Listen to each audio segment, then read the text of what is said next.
Chihiro Furuya is a first-year student at Shiyu High School, and he's obsessed with everything related to zombies.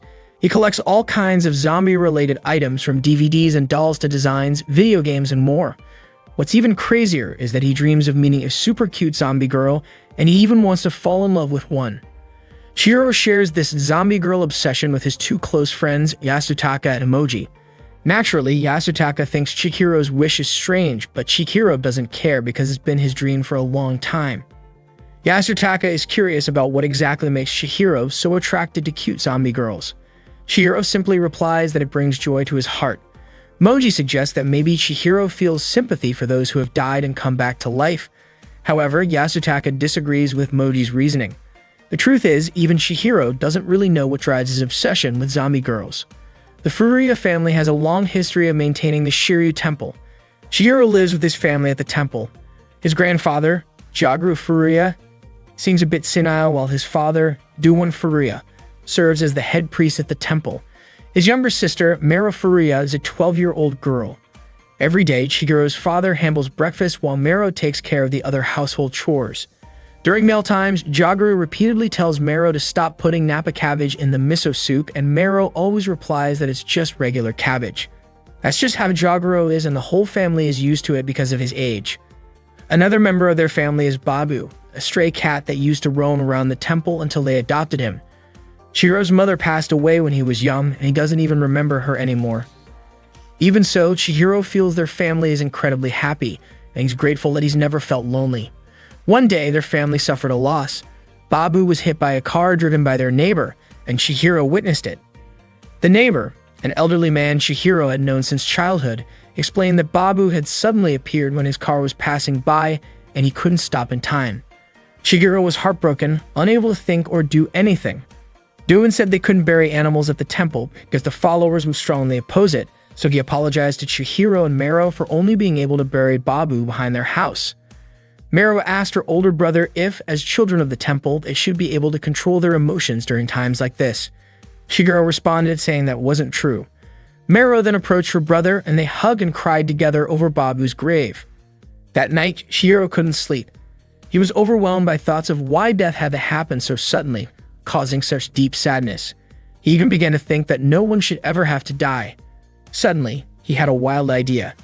He looked for a book stored in his cabinet, one that he got last year while helping his relatives in the Tohoku region sort through old documents that were to be donated to the local archives.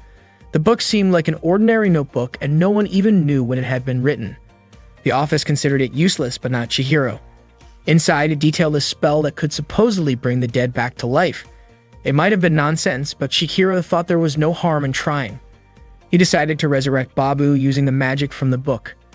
He dug up Babu's grave and placed the body in an empty ice cream container before taking it to an abandoned building.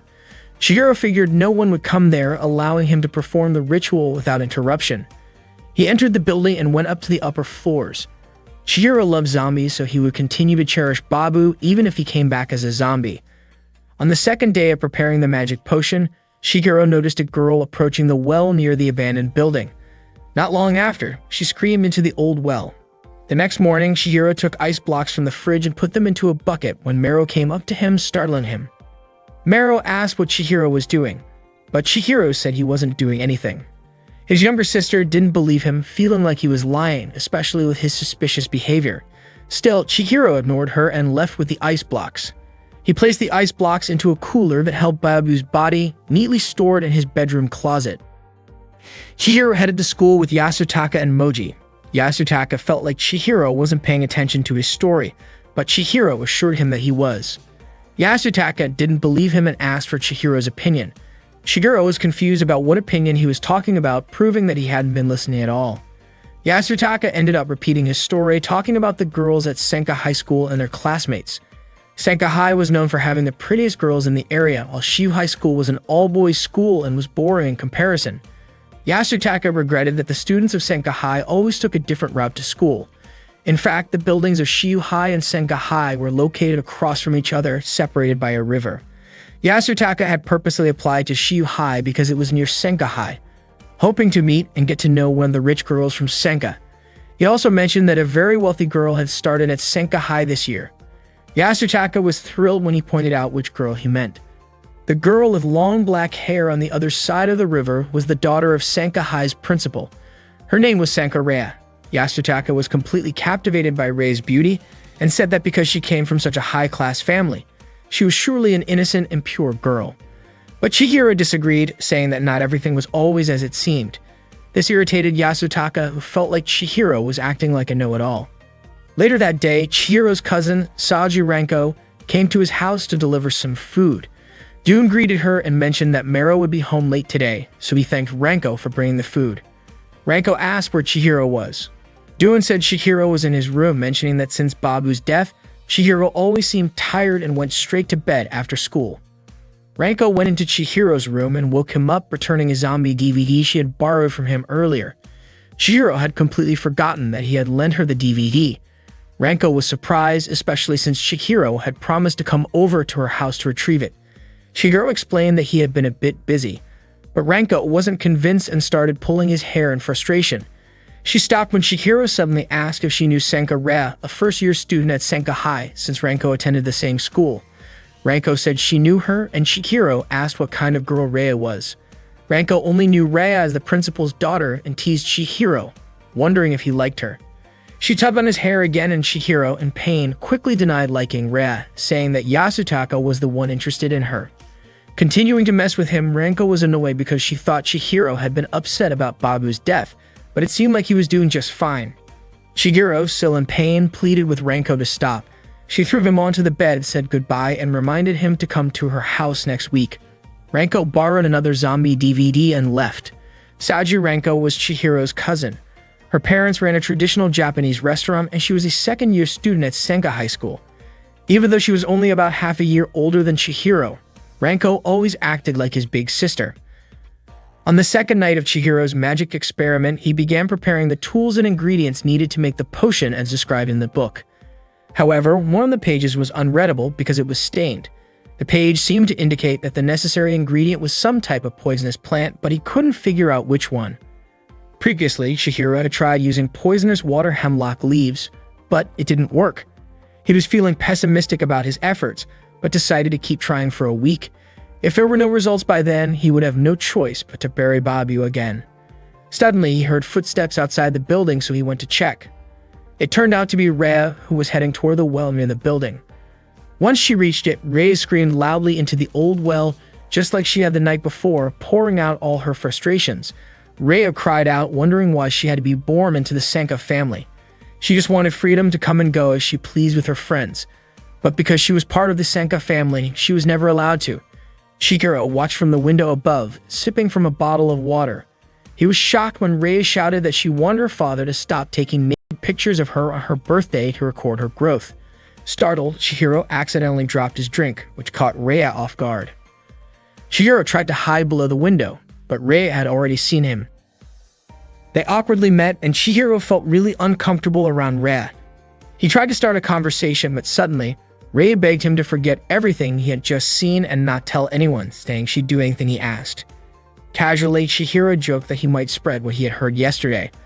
Rhea was mortified to hear that Chihiro had actually been listening since the night before. She thought maybe it would be better if he hadn't said anything. Now she felt so embarrassed that dying seemed preferable to living. She wished she could die and be reborn as someone else. Chihiro was surprised that even someone from a rich family like Rhea could have such problems. He told her it was normal for someone to go to a quiet place and scream as loudly as they could when forced to do things they hated in life. Rhea then asked if Chihiro had come there to scream too. Chihiro explained everything, and Rhea was shocked to hear about the magic to bring someone back from the dead. She asked if that was even possible. Chihiro couldn't say for sure, but he thought maybe the magic could turn someone into a wandering zombie. He was only trying to help bring Babu back, but now he wasn't so sure. Chihiro really wanted to see Babu running around again like he used to. He even started to think he was just forcing his will onto Babu, who might not even want to come back. But Rhea encouraged him, saying she believed that maybe Babu did want to be with Chihiro again. Rhea even offered to help Chihiro. Chihiro asked her if she really wanted to get involved with something so strange. Rhea explained that her father was obsessed with cleanliness, so they weren't allowed to have any pets at home. She really wanted to show love to animals. Chihiro didn't mind, and he also remembered that Rhea said she'd do anything for him. He jokingly told Rhea she could become a zombie, since she wanted to die and be reborn as someone else. But of course, Chihiro was just kidding. Reia's frightened expression made him laugh. Just as he suspected, Reia was easily tricked. Chihiro then warned her to be careful around guys, saying that bad guys might trick her when she's not paying attention. Reia responded by saying she didn't have a boyfriend, so she'd be fine. Chihiro teased her, saying only innocent girls would be proud of something like that. Reia then asked if Chihiro had a girlfriend, to which he replied that he didn't. Reia pointed out that Chihiro had no right to tease her when he didn't have a girlfriend either. Chihiro told Reia that he wasn't into living girls, he was only interested in zombie girls. Of course, Reia was shocked by that. Chihiro wasn't joking about this. Ever since he was a kid, he had been searching for a zombie girl, though it was obviously hard to find one. Reia stood up and asked Chihiro if he was ready to keep his word if she ever became a zombie. Chihiro was confused, but Reia smiled and told him to think about it before saying goodbye and heading home. Chihiro felt frustrated because he felt like she had outsmarted him. Reia suggested they meet again at the same place tomorrow. Chihiro had never imagined something like this before, imagining Reia becoming a zombie.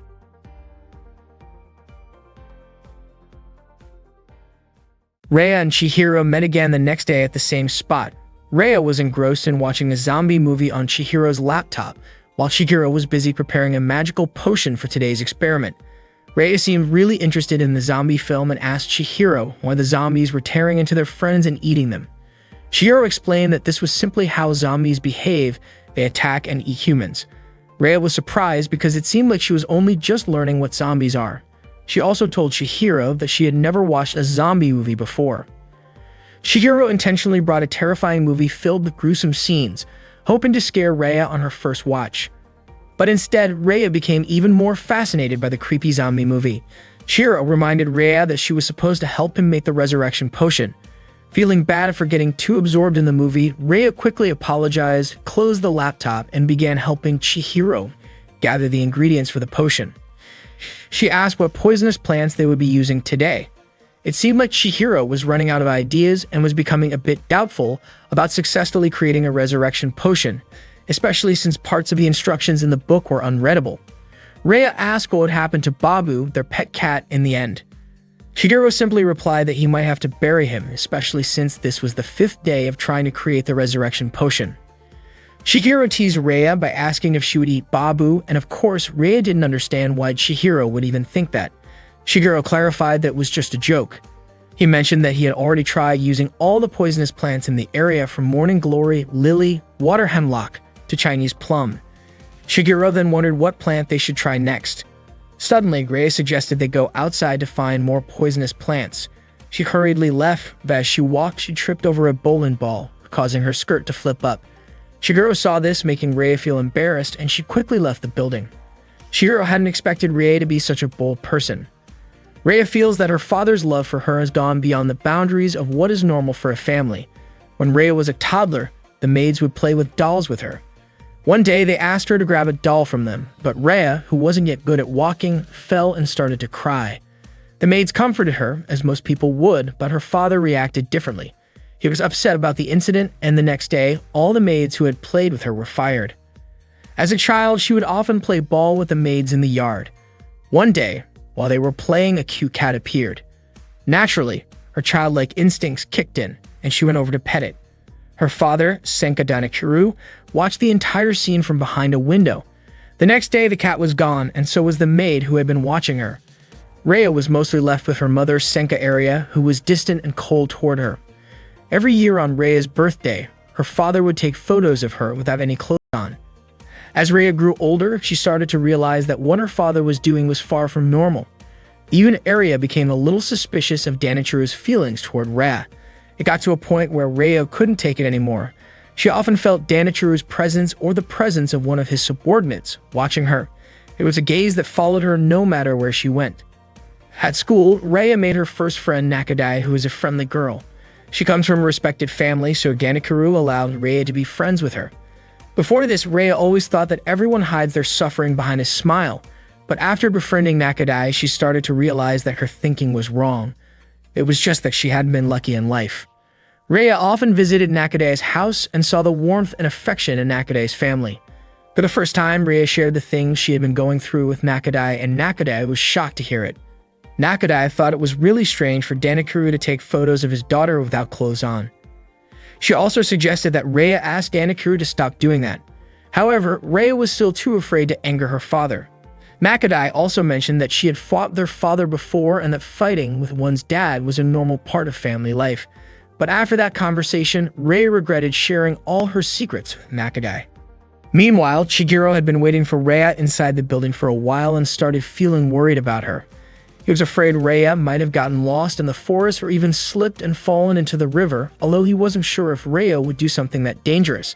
He looked out the window and was shocked to see Rhea struggling to climb a steep hill. Chihiro rushed out to help her on a ride just as Rhea was about to slip. Fortunately, Chihiro grabbed her hand firmly, pulling her back and preventing her from falling. He even teased Rhea, calling her a lady who can't survive without a caretaker.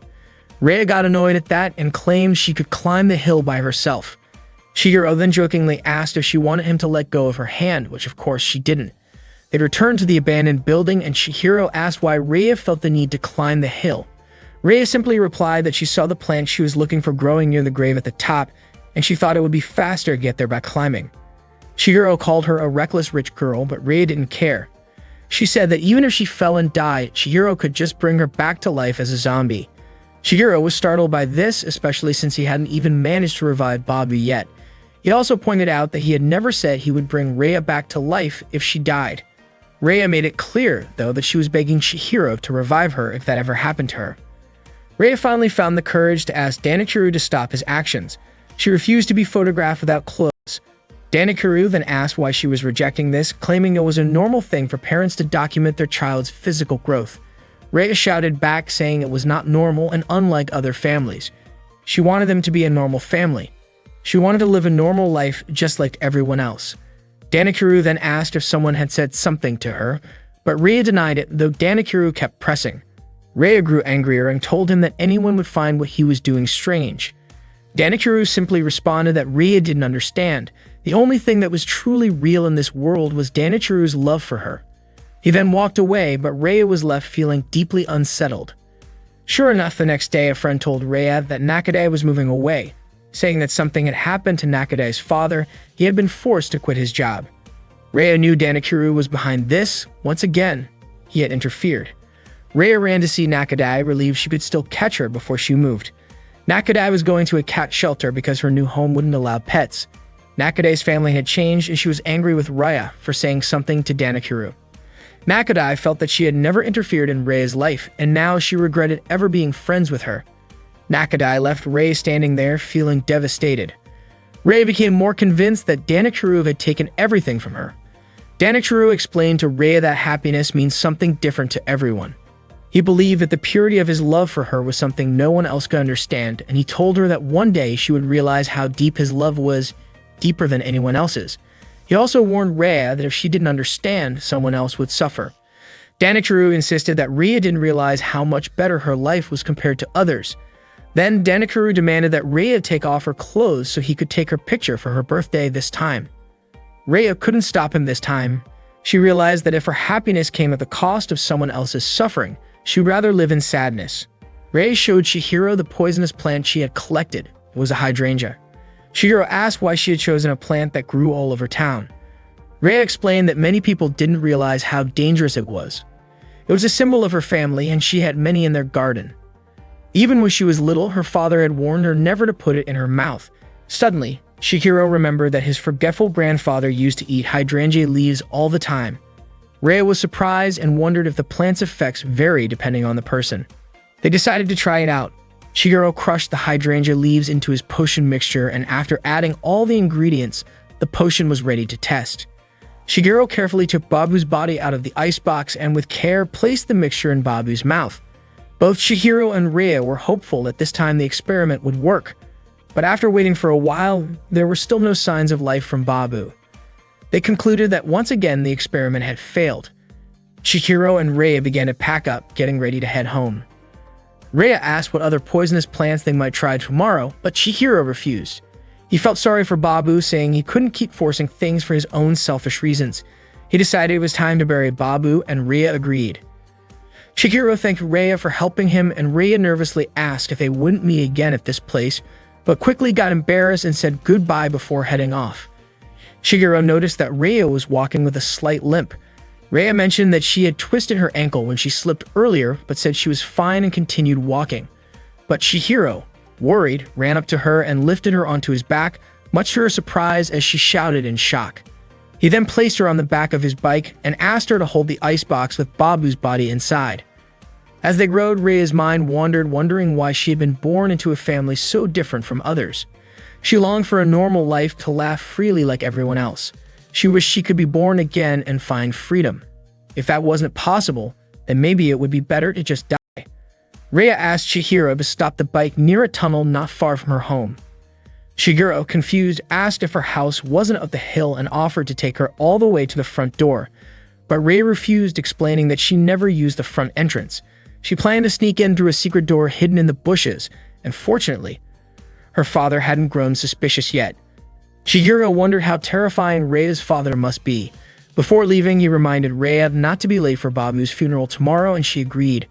Rhea slipped through the hydrangea bushes, and Chihiro continued on his way. Little did they know, Ganekuru was watching them from afar through binoculars. When Rhea reached the back door of her house, Ganekuru called out to her and immediately slapped her across the face. Ranko was soaking in Chihiro's bathtub when she suddenly heard the sound of Chihiro's bike stopping outside. She greeted him from the bathroom window, catching Chihiro off guard. Shocked, Shigeru asked why Ranko was in his bathroom. Ranko casually responded that she was just returning his DVD. Annoyed, Chihiro questioned why Ranko was using his family's bathtub like it was her own, but Ranko reminded him that since they were cousins, it wasn't a big deal. Ranko then started interrogating Chihiro, asking where he had been this late at night. Chihiro made up an excuse, saying he went to the store to buy ice cream and took a short break by the river. Ranko found his explanation odd, especially since Mero had told her that Chihiro had been going out every night since Babu died, always carrying that ice cream storage box with him. Chihiro continued to defend himself, claiming that he was just playing with a raft at the river. Curious, Ranko approached the ice cream box and demanded to know what was really inside. Panicking, Shigeru begged her not to open it. Teasing him, Ranko asked if Chihiro's zombie obsession was starting to get the better of him, suggesting he might be doing something inappropriate with Babu's body. Ignoring Chihiro's pleas, Ranko opened the lid of the box and suddenly something jumped out. Shigeru was overjoyed. This meant his magic had worked and Babu was alive again. The event happened so quickly that Ranko didn't get a good look at what had come out of the box. Meanwhile, Rhea was feeling heartbroken because she wouldn't be able to see Chihiro for Babu's funeral tomorrow. Danichiro had forbidden her from leaving the house, not even for school. Secretly, Rhea had taken a small portion of the magic potion she and Chihiro had made together. Even though it probably wouldn't bring her back to life, it still contained poison. Desperate, she drank the potion, hoping it would kill her. Rhea had lost all hope in her life, feeling that it would be better to die than to continue living in such misery. Chihiro recalls the time he gave Rhea a ride home, and throughout the journey, neither of them spoke a word. Rhea simply enjoyed the trip with Chihiro, as it was the first time she could go out with someone else. Before this, her father had always forbidden her from going out with her friends. Chihiro regrets that moment a little. He should have asked her what she was thinking, or maybe about her hopes for the future. If he had done so, that might have been his last chance to help Rhea. Danichiro's rage became uncontrollable when he found out that Rhea had secretly left the house to meet Chihiro. When Rhea returned, he didn't hesitate to slap her multiple times. He strictly forbade her from leaving the house, even stopping her from going to school. Rhea couldn't stand Danichiro's oppressive behavior anymore, so she decided to drink the potion Chihiro had made to resurrect Babu. Rhea hoped the poison in the potion would kill her, but unfortunately, things didn't go as she expected. She woke up the next morning and she was ready to head to school, still hoping her father would allow her to go. She went to the dining room to see her father and mother. Rhea greeted them and Danichiro welcomed her. Aria asked Rhea why she had broken her promise and snuck out of the house the previous night. Rhea apologized for what happened, saying that she had just wanted to take a walk in the forest to admire the beautiful moon. Aria, clearly upset, warned Rhea to be careful with her actions, also pointing out that every decision Rhea made could affect Aria's reputation as the school principal. Danichiro then warned Aria not to scold Rhea again. Aria left the dining room, ignoring Rhea. Danichiro apologized to Rhea for hitting her the night before. Rei responded by saying it was all her fault and thanked Danakuru for everything he had done for her. Danakuru praised Rhea for being a good girl and understanding him. He assured Rhea that he was the only one capable of protecting her.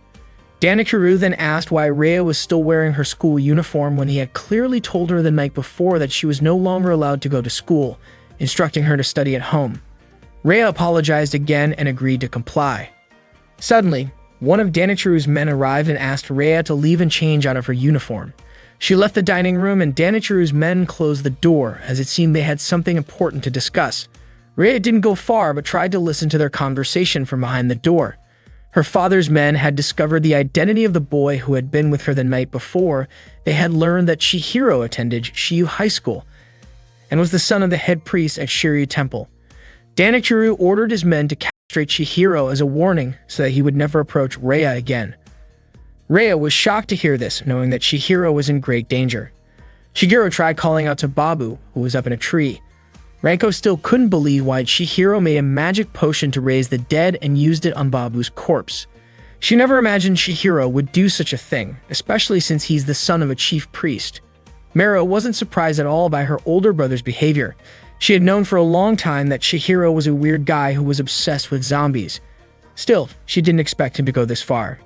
Chihiro admitted that what he did might have been cruel, but thanks to it, Babu really did come back to life. Wouldn't everyone be happy if their family members came back? Ranko was happy Babu was alive again, but she still wasn't sure if it was truly Babu. Shigeru then pointed out that Babu's meow still sounded the same as before, as Babu was never able to make a normal cat sound when he was alive. But Ranko remained doubtful, especially since Babu now had white eyes and seemed more expressive than before. Shigeru and Ranko continued debating whether this was the real Babu. Ranko was even worried that Babu might attack people like the zombies in the movies and those bitten could turn into zombies themselves. Shigeru, however, was confident that Babu wouldn't behave like that. Suddenly, Babu started running really fast as if chasing something. Shigeru panicked and ran after him, with Ranko following behind. Mero reminded her brother that he had left his bag behind, but Chihiro yelled back saying it looked like he would be skipping school today. Jagoro, hearing all the commotion, asked Mero what was happening. Mero told him that Chihiro had adopted another cat and managed to bring Babu back to life. Hearing that, Jagoro was overjoyed. Chihiro tried to grab hold of Babu, who was right in front of him, but he failed. He wasn't too surprised, though, since Babu was usually easy to catch. Ranko asked if it was safe to touch Babu with bare hands. They kept following Babu as he ran along the fences of people's houses. Chihiro told Ranko she should just head to school since she probably had sports practice, but Ranko said it was her duty as his older sister figure to keep an eye on him. Eventually, they reached a narrow, long drainage tunnel. Without hesitation, Chihiro went in to keep following Babu. Ranko couldn't believe he was actually doing this. Meanwhile, Rei was sneaking out of her house through the back door, passing through the hydrangea bushes. Arya clearly saw her leaving from the window but didn't care. Danakuru passed by and Arya offered him some wine, but he ignored her as usual. Arya knew Danakuru had long since stopped paying attention to her. The tunnel Babu went through was incredibly narrow and long, but Chihiro wasn't giving up. Ranko, reluctantly, followed behind him. Chihiro didn't even know how far the tunnel stretched. Ranko felt the tunnel's walls were scraping against her and her body was getting stuck. She couldn't move at all, but Chihiro ignored her and kept going, leaving her behind. Ranko was frustrated that Chihiro was so focused on Babu and didn't show her the slightest bit of concern. No matter how loudly she shouted, Chihiro kept getting further and further away. Whether he heard her or not, Ranko was furious and called him an idiot. Finally, Chihiro reached the end of the tunnel, which opened up to a lake near a forest below Rei's house. It turned out Babu just wanted to get a drink of water before continuing on his way. Near the school's baseball field, Yasutaka and Moji sat together looking out at the garden. Yasutaka asked Moji if he liked baseball, and it turned out Moji only enjoyed watching it. Then Yasutaka asked if Moji liked girls, and Moji responded with a similar answer, saying he only liked looking at them. Yasutaka, curious, commented that this might be why Moji hadn't made any progress and then playfully started tickling Moji. He poked Moji's chest, making him squirm with laughter. Yasutaka kept teasing him, asking if it felt good, while Moji just laughed, trying to hold in his giggles. Yasutaka seemed to enjoy messing with Moji, but Moji still didn't fully get what Yasutaka was trying to say. Yasutaka mentioned that from where they were sitting, they had a good view of the Senka High School students. Suddenly, Rei appeared, calling out to them from behind the fence, asking if they had seen Chihiro. Both Yasutaka and Mogi were shocked. Yasutaka, especially, was thrown off as he couldn't believe that Rei, the girl he had secretly admired, was actually talking to him. Rei repeated her question, asking for Furuya Chihiro, the first-year student. Moji then told her that Chihiro hadn't come to school yet.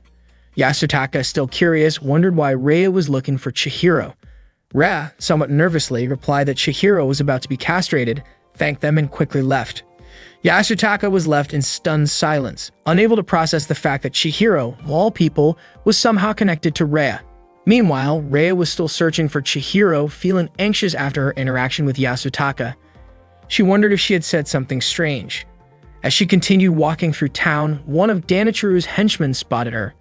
The henchman immediately called Danichiru, informing him that Rei was in town.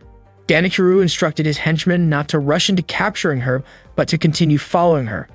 Danichiru was frustrated, not understanding why his daughter was being so stubborn and refusing to listen to him. Rei kept walking until she reached a slope, still searching for Chihiro. At the same time, Chihiro was wandering near the cemetery, trying to find Babu, when he realized that Ranko wasn't with him. He grumbled to himself, wondering where Ranko was since she had said she would watch over him, but now she was nowhere to be found. The sky was getting cloudy, and it looked like it was about to rain. Suddenly, Chihiro spotted Babu in the bushes, eating hydrangea leaves, and was shocked. Chihiro then remembered that this was the same place where Rei had gotten the hydrangea flowers the night before. To his surprise, he then noticed Rei herself limping along the cliff above. Rei thought Chihiro was waiting for her at the old building, so she was heading there, hoping to meet him again. She felt incredibly guilty and didn't want Chihiro to get into trouble with Danichiru because of her. Suddenly, Danichiru called out to her, asking where she was going.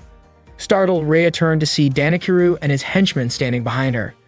Danichiru calmly suggested that while it was nice to go for a walk in the woods, this was getting a bit far. Chihiro watched the entire scene from below, confused about what was going on. Danichiru tried to coax Rei into coming back home, saying it wasn't too late to forgive her for her actions. He reminded her that she was his daughter, a bright and intelligent girl, and a member of the Senka family. As he reached out to touch her, Rei firmly pushed him away, telling him no for the first time in her life. This bold move shocked Danichiru. Chihiro, still watching, couldn't understand what they were talking about. Danichiru, stunned by Rei's defiance, asked her to explain her behavior. Rei finally spoke up, telling him that while she knew she was his daughter, that didn't mean he owned her heart and body. All she wanted was a little freedom. Danichiru then asked her what kind of freedom she was looking for. Was it the freedom to leave home or the freedom to love someone? Rei stood silent for a moment, but Danichiru forcefully grabbed her hand, trying to drag her back home. Babu, who had been watching the whole time, climbed up the slope and chased after them. Rei kept begging her father to let her go just for today, but Danichiru firmly refused, knowing that Rei only wanted to meet Chihiro. Babu approached them, and Danichiru, startled, called the cat filthy. He became frightened, knowing that he was allergic. As Babu got closer, Danichiru tried to shoo the cat away, terrified his allergy would flare up again. Rei couldn't believe what she was seeing. She shook free of Danichiru's grip and rushed over to Babu, unable to comprehend that the cat had somehow come back to life. Danichiru shouted at her not to touch the dirty animal, but Rei ignored him. She knelt beside Babu, asking if Chihiro had perfected the potion or if perhaps the concoction he made last night really worked. Suddenly, Danichiru stepped forward and tried to whip Babu, but Rei quickly blocked the blow. The whip struck Rei instead, causing her to lose her balance and tumble down the slope. Danichiru panicked, unable to believe what had just happened. Just before she fell, Rei caught sight of Chihiro, but it was too late. Her body crashed onto a sharp rock and then tumbled into a patch of hydrangeas. Bloody, Rei died instantly. Danichiru stood frozen, utterly devastated by the sight of his daughter's lifeless body. As the rain began to pour down, soaking everything in its path, Chihiro rushed to Rei's side, overwhelmed with sorrow. He screamed, begging Rei to say something, desperate for her to still be alive. Chihiro muttered that Rei didn't need to die for real, that what he said earlier was just a joke. But now he realized Rei's request to be brought back to life had been more serious than he ever imagined. He broke down in tears, devastated that he couldn't save her. As he mourned, Babu approached Rei's body and began licking the blood from her hand. Just as Chihiro was about to walk away, he suddenly heard someone call his name. He froze, unable to believe his ears. It was Ra. Her lifeless body was rising, stumbling toward him, softly whispering his name. Shigeru stood in disbelief, unsure of what he was witnessing. He hadn't given her any resurrection potion. None of this made sense. Danichiro's men were equally stunned, unable to comprehend what had just happened to their master's daughter. They tried to calm him down, but even they couldn't explain what they were seeing. Rhea slowly approached Chihiro, reminding him that he had promised to take responsibility for her. She then embraced him, her grip gentle but firm. Babu wagged his tail, clearly happy to see Rhea back on her feet once again. Danichiro saw Rhea in his dream covered in blood as she stood up again. He reached out to hold Rhea's hand but was shocked to find no pulse in her wrist. Desperately, Danichiro begged her not to leave him, but Rhea refused. She told him that she was no longer his daughter because she was no longer human. Danichiro soaked in the bathtub, surrounded by pictures of Rhea, filled with regret over how things had come to this. The household staff gossiped about Rhea, seemingly aware that the reason she often snuck out was to meet a young man. They also knew that Rhea had run away from home. Arya entered the room, interrupting their conversation, and the staff immediately greeted her. Arya asked what they meant by Rhea running away, and the staff told her that Danichiro had informed them of Rhea's departure when he got home. Arya then asked where Danichiro was, and the staff informed her that he had been in the bathroom since his return. Arya headed toward the bathroom, instructing the staff to attend to their other duties. As the staff resumed gossiping, they commented on how Arya smelled of alcohol and how Danichiro no longer paid her any attention, which had caused Arya many problems. Arya entered the bathroom and called for her husband. She asked what he meant by Rhea running away. Danichiro told her that Rhea had died, then came back to life, only to leave him again. Arya didn't understand what he was talking about. What mattered most to her was ensuring the news of Rhea running away didn't spread, as it could jeopardize her position as the head of the school. She asked if Danichiro knew where Rhea was now. One of Danichiro's men arrived, saying he suspected Rhea was with a high school boy named Furuya Chihiro. Arya asked who Chihiro was, and Danichiro believed that Chihiro had deceived Rhea and was responsible for everything. Enraged, Danichiro stood up from the bathtub, shouting that he would rescue Rhea and purify her heart and soul with his love. Senka High School, an all-girls school, had a unique routine. Every student had to sew for 10 minutes before class started. This activity wasn't just to sharpen their skills, but also to help them calm their minds, and they did this every day. Rhea had been sewing since she was a child, long before attending school, which was why she was able to stitch up her own wound. Chihiro helped hold her stomach while she stitched it, making him a little nervous. Once finished, Rhea wrapped the wound with a bandage. Being a zombie made her laugh with delight since she no longer felt any pain. Chihiro pulled her aside, asking if she didn't understand that she was dead. Her body was cold, her heart no longer beat, and her pupils were dilated. He was puzzled as to how Rhea could still laugh. Rhea cheerfully replied that this was the first time she had ever been in a boy's room, leaving Chihiro speechless. After gym class, Ranko changed out of her uniform. A friend invited Ranko to find something sweet on the way home, suggesting they visit a nice cafe along the roadside. However, Ranko declined, explaining she had other plans. She was still upset at Chihiro for leaving her in that small tunnel while chasing after Babu and vowed to get back at him. She accidentally mentioned that she would strangle him, which confused her friend. Ranko brushed it off and quickly left. Rhea was enjoying the evening view from Chihiro's bedroom window, the air feeling cool after the rain. Shigeru was confused, wondering if Rhea planned to stay the night in his room or even stay forever. He glanced at Rad, noticing her slightly open back, and then got nervous when she asked if he could see her. He quickly replied that he didn't see anything. It turned out Rhea was pointing out that Babu was sitting on a tree branch. Shigeru felt relieved as he had been worried about Babu. He called out to Babu, and when Babu turned, his black eyes had returned to normal ever since eating the hydrangea leaves. After hearing Babu's meow, Rhea mentioned that something seemed odd about Babu's nose, wondering if he was okay. But Chihiro reassured her, explaining that Babu had always been like that during his life. He had even been taken to the vet, but they said it couldn't be cured. His meow sounded like that, which is why he was called Babu. It seemed like Babu didn't understand how much Chihiro worried about him. Babu meowed again, and Rhea said that Babu was saying the tree felt really comfortable. Chihiro was shocked that Rhea could understand what Babu's meows meant. Rhea explained that she just had a feeling Babu was saying that. Chihiro started wondering if they had some special zombie language. To him, Reia's personality hadn't changed at all since becoming a zombie. Reia then asked if something was wrong, and Chihiro said it was nothing. Reia teased him, asking if she should act more like a zombie, and then began mimicking one. Chihiro stayed silent, honestly thinking Reia was already beautiful enough as she was. He asked her if she had any regrets about becoming a zombie. Reia said she didn't regret it at all because she believed Chihiro would take responsibility. Chihiro asked her what kind of responsibility she had in mind. Reia requested that he take her shopping, visit art galleries together, or watch zombie movies with her. She had so many other requests like going to amusement parks and other places. Reia just wanted to experience the life of a normal girl, something she had never been able to do. Chihiro found it strange that although Reia was a zombie, she wanted to live a normal girl's life. Reia asked if that was weird or if Chihiro couldn't do those things with her. She grabbed Chihiro, causing him to feel a bit of pain. Reia's strength was truly incredible this time. Reia then tried to move her face closer to his, intending to kiss him, but her attempt was interrupted by Ranko's shout from outside Chihiro's house. Ranko yelled for Chihiro, telling him to come out. Chihiro looked out the window and saw Ranko, who was mad at him for leaving her earlier that morning. Ranko seemed to notice someone in Chihiro's room and asked if there was someone with him. Reia quickly hid again. Chihiro said he was alone in his room. Ranko was about to head up to his room, but Chihiro stopped her and asked to talk outside. Ranko questioned why she couldn't go to his room, and Chihiro responded that he was busy with guy stuff. Ranko teased him, asking if he thought she'd be shocked to find porn magazines in his room. Chihiro hurried downstairs and told Reia to stay where she was. Chihiro invited Ranko to the riverside to talk. Meanwhile, Reia was feeling embarrassed as she thought back to what she was about to do to Chihiro. Chihiro repeatedly apologized to Ranko, admitting that he had completely forgotten about her. But Ranko wasn't satisfied with his apology, so she angrily started choking him, tightening her grip as she grew more upset. Then Ranko asked about how Babu was doing.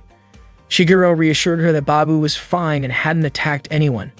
Ranko told Chihiro to get a phone so she could reach him, but Chihiro insisted he didn't need one.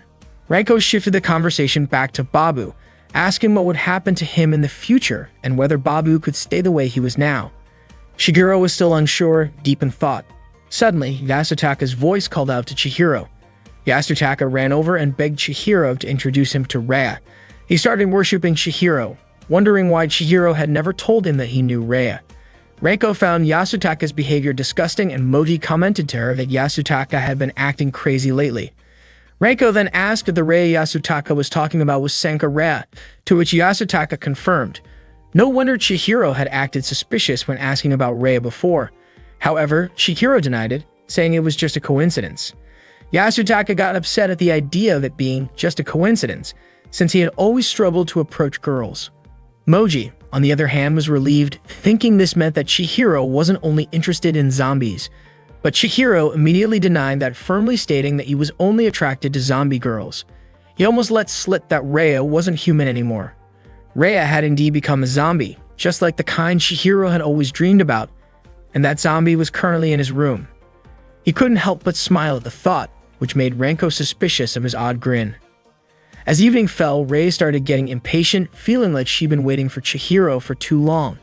She also wondered about the girl she had seen with Chihiro, noting that the girl was wearing a Senka High School uniform.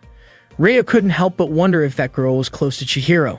Feeling restless, Reia decided to leave the room, assuming no one else was in the house. She undressed, thinking it was perfectly fine for a zombie to take a bath. Once under the shower, Reia noticed something strange. She couldn't feel the temperature of the water, whether it was hot or cold, but it still felt refreshing. It was her first time using such a small bathroom. She spotted a bath sponge she had never seen before. Its slightly firm but flexible texture made her mistake it for an exercise tool, so she squeezed it. As she was playing around with it, suddenly, Jaguru walked into the bathroom. He stared at Reia in shock, and she quickly turned her back to him. Jaguru rushed toward her, hugging her and mistaking her for someone named Sada, asking if she had come back to life. Reia pushed him away, explaining that she wasn't Sada. Jaguru tried to chase after her, but Mero, who had just arrived home, blocked his path. Mero asked what was going on, and Jaguru exclaimed that Sada had come back to life and returned to him.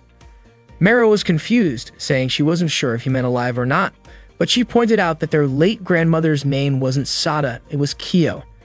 Jaguru finally realized his mistake. Rhea was still in shock from what had just happened, hoping Jagero didn't actually see her. She started reminiscing about how, around this time of night, she would usually be sitting down to dinner with her father. But now, at the same hour, she was outside of her home and, more than that, in a boy's room. Today had been an extremely long day for Rhea, but she was happy to finally be free. She hoped things would continue like this moving forward. It was now evening and Chihiro returned home, grumbling about Yasutaka's behavior earlier. He wasn't sure how Yasutaka had managed to talk him into things, as he was usually so stubborn, but it seemed he was really eager to meet Rhea. Mero greeted Chihiro and offered him dinner since she had made stewed giblets. However, Chihiro said he wasn't hungry and immediately headed upstairs to his room. It seemed Mero hadn't yet noticed Rhea's presence. Chihiro entered his room and apologized for making Rhea wait so long, but he was instantly shocked to see her lying on the floor, completely naked. He asked why she was lying on the floor like that. Rhea replied that she had just taken a bath. Chihiro, worried, warned her about catching a cold, but Rhea assured him that she would be fine since, as a zombie, she couldn't get sick.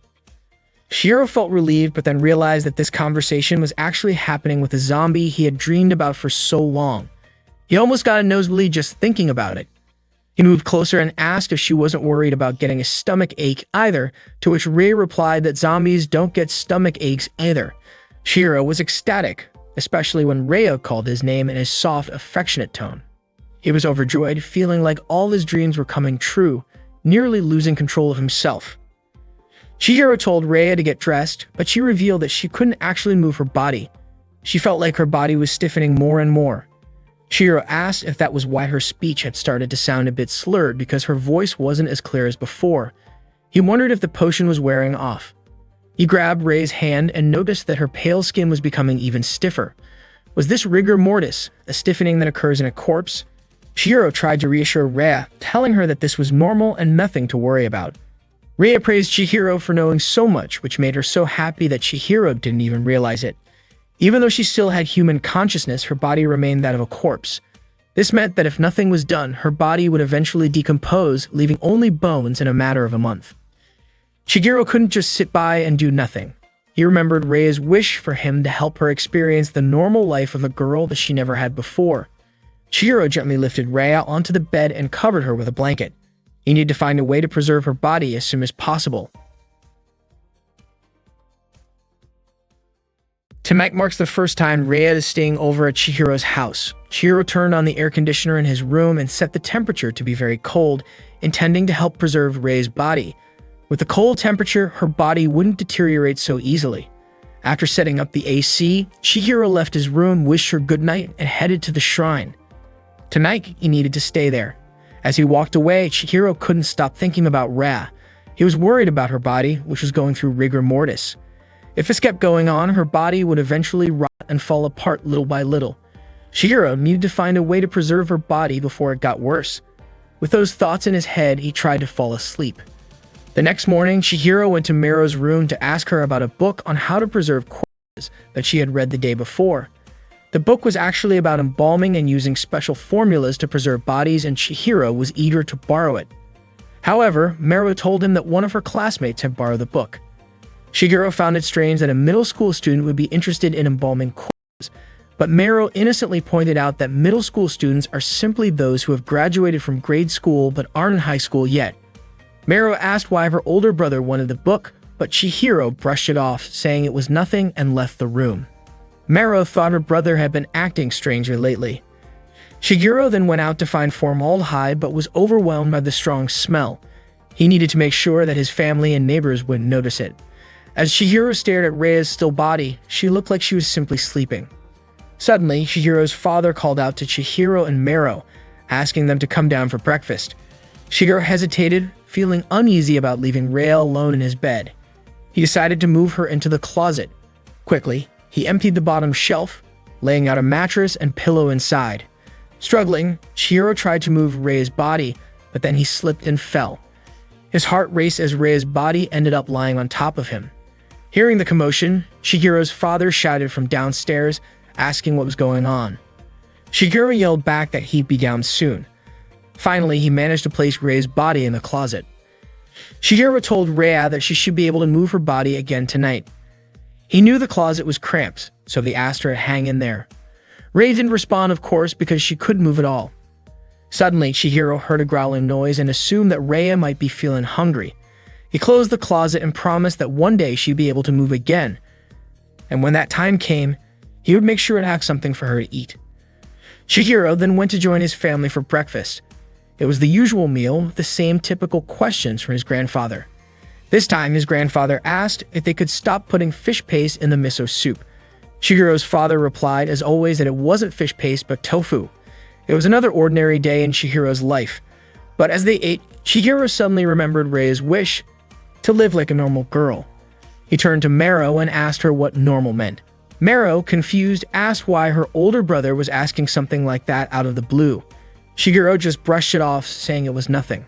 Meanwhile, Jaguru was still questioning the fish paste in the miso soup, and once again, Chihiro's father gave the same response.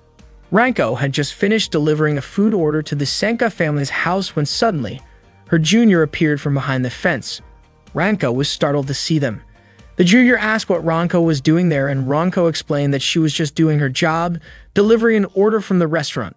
Then Ranko asked what her junior was doing there. The junior said that Ria was their classmate and that lately she hadn't been attending school, which made the junior worried. That's why they had come to check on her. Ranko suggested that they could have just come through the front door. Then she noted that her junior must have a lot of free time and she got ready to leave. However, the junior kept following her, mentioning that Rhea was the school idol and of course Ranko was also an idol to them. Ranko brushed off the compliment, not needing that kind of attention. The junior continues, saying that Rhea had seemed different lately. She was still beautiful, but recently she looked sad. The fact that she hadn't shown up at school with no explanation made everyone worried. Ranko gave only minimal responses, which led the junior to remark that maybe Ranko wasn't interested because Rhea was just her junior. But for the first-year students, everyone knew who Rhea was. Once again, the junior emphasized how beautiful Rhea was, showing Ranko pictures of her on their phone. They proudly showed off some particularly graceful shots of Ra, including photos of Rhea with them and some other friends. The junior also mentioned that the servants at Rhea's house seemed really anxious, implying that something was definitely going on with the Senka family. Ranko admitted that there did seem to be some sort of commotion, but she wasn't interested in continuing the conversation and left the junior behind. Today was a school holiday, and as usual, Chihiro's family was cleaning the temple together. Mero was dusting the walls, Chihiro was mopping the floor, while their grandfather lounged around watching everyone work. Chihiro felt conflicted because at that moment he really didn't want to be doing this. He was still worried about Rei's condition. As he mopped, his father suddenly appeared in front of him, asking if it was true that Chihiro was now taking care of another cat. His father expressed disappointment, wondering how Chihiro could do that so soon after Babu's death. Chihiro denied it, explaining that Babu had come back to life. His father didn't believe something so absurd, but Chihiro insisted that their grandfather had seen Babu alive as well. Jagura confirmed it, saying he really had seen Babu. Chihiro was relieved that his grandfather believed him, and they both started laughing together, with Chihiro mimicking Jagura's laugh. In the middle of their laughter, Jagura mentioned that Sada and Babu had come back to life. Chihiro was confused who was Sada. He thought they were only talking about Babu. Mero and Chihiro's father thought they were just joking around. Then, out of nowhere, Jagura said that the world should thank him for the resurrection potion he had created. Chihiro was shocked and immediately asked Jagura to repeat what he had just said. Jagura asked if he meant about Sada, but that wasn't what Chihiro wanted to hear. He was more interested in the resurrection potion his grandfather had mentioned. Jagura then licked Chihiro's nose, switching back to his usual forgetful self, and didn't remember saying anything about it. He excused himself to go take a bath. Chihiro tried to chase after him, but Chihiro's father stopped him, saying that Chihiro had to finish cleaning the temple and couldn't skip out early again. Mero chimed in, saying her older brother was really embarrassing. Meanwhile, Babu was lounging on the roof of Chihiro's house. Chihiro was still in disbelief that his grandfather might have created the resurrection potion, but if anyone could make such a thing, Chihiro was convinced it would be his grandfather. If that were true, then maybe Jaguru also knew how to preserve a body that had been brought back to life. Mero came over to her brother, confident that his room was as messy as usual, so she said she would clean it after this. Chihiro apologized to his sister for troubling her, but suddenly, he realized something and hurriedly stopped her from going to his room. Chihiro lied, saying that there was no need for Mero to clean his room today because recently, He had taken a liking to cleaning it himself. He laughed awkwardly to reassure her, and Mero, finding her brother odd, decided to listen to him. Ranko arrived, bringing the food order. Shigeru asked why she was still coming around. Ranko replied that she just wanted to stop by after delivering the order. She handed the food to Mero, who thanked her warmly. Shigeru's father commented that he thought his son was selfish, and maybe he needed someone mature like Ranko to be his wife. Shigeru was shocked by this, but Ranko, excited, thought Shigeru's father was just joking. Embarrassed, she ended up smacking Chihiro in the face. Shigeru continued mopping the floor while Ranko asked if he'd heard the news about the princess from the Sanka family running away from home yesterday. The Sanka family was one of the restaurant's regular customers. Whenever Ranko delivered orders there was always a big commotion. Ranko even began to realize that someone like Ria also had her own problems. Ranko started teasing Chihiro by making up a story. Maybe Rhea had risen from the dead, reunited with her boyfriend, and they began a forbidden love, eventually eloping together. They spent the night at a seaside hotel, two people who weren't supposed to be together, yet they decided to unite their bodies and souls. Ranko then asked Chihiro if Rhea was his type. She mentioned that Yasutaka had said yesterday that Rhea was very close to Chihiro. Chihiro denied it, saying he just happened to meet Rhea while walking and they chatted briefly. Besides, why should he discuss this with Ranko? Ranko, considering herself like an older sister to Chihiro, said she had to know about all of his relationships, but Chihiro still refused to admit any connection with Rhea. Ranko playfully choked Chihiro, and he understood not to argue with her. She then excused herself, saying she had to help out at home and apologized for bothering him. Chihiro, still in pain, was left wondering what Ranko's behavior really meant. Chihiro's father yelled for Chihiro to mop the back of the temple, and he complied. Suddenly, Ranko stopped in her tracks and asked to borrow another one of Chihiro's zombie DVDs before leaving. Chihiro was still thinking about the chaos going on at Rhea's house. It was natural for Rhea's father to be stressed, but Chihiro knew he couldn't let Rhea go home in her current condition. Ranko entered Chihiro's room and was surprised by how cold it was. She couldn't believe Chihiro had the air conditioning on at this hour, so she turned it off. She struggled to choose a zombie DVD because the titles all seemed so similar. Meanwhile, Mara was hanging out the temple cushions when she noticed Babu walking across the rooftop. Ranko tried to pick a DVD using Eeny Meeny Miny Mo, but it didn't work because she had apparently already watched them all. Suddenly, she spotted a long hair on the floor, a black, long strand that definitely wasn't Chihiro's. Curious, she approached the closet and opened the door, but found nothing. Maybe it was just her imagination. In fact, Rhea's body had moved to the top shelf, and she was watching Ranko from above. Chihiro suddenly remembered that Rhea had seemed hungry earlier. He was confused about what Rhea could possibly eat, given the condition of her stomach. Rhea lunged at Ranko from the top shelf. Ranko didn't know who was attacking her at first, but the figure held her tightly. When Ranko saw her face, she realized it was Rhea. Rhea sniffed her body and started groping Ranko's chest, squeezing harder and harder. Ranko, in pain, begged Rhea to stop. Ranko noticed blood dripping from Rhea's stomach and pointed out that she was seriously injured, but Rhea just laughed. Ranko suggested they call an ambulance, but Rhea's behavior seemed odd to her. Ranko began to wonder if Rhea was a zombie. Rhea tore Ranko's clothes open at the chest, and Ranko screamed loudly, startling Chihiro, Chihiro's father, and Mero. Chihiro rushed back to his house after hearing the scream. He flung open the door to his room and saw Rhea licking Ranko's chest. Rhea was no longer in rigor mortis. Chihiro quickly pulled Rhea off of Ranko. Rhea called Chihiro's name, got up, and lunged at him, kissing him on the lips. Ranko could only watch. Rhea then wrapped her arms tightly around Chihiro, squeezing him so hard that he was in pain and couldn't break free. Ranko, shocked, screamed loudly.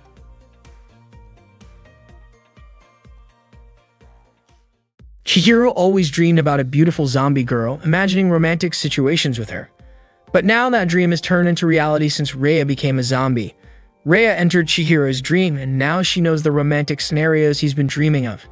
She plans to make Chihiro's dream come true. Rhea approaches Chihiro and kisses him, holding him tightly. In the end, Chihiro's dream does become a reality, but Rhea's embrace gets stronger and starts to hurt him. Ranko, looking puzzled, just watches from the side. She screams loudly, and the sound echoes outside.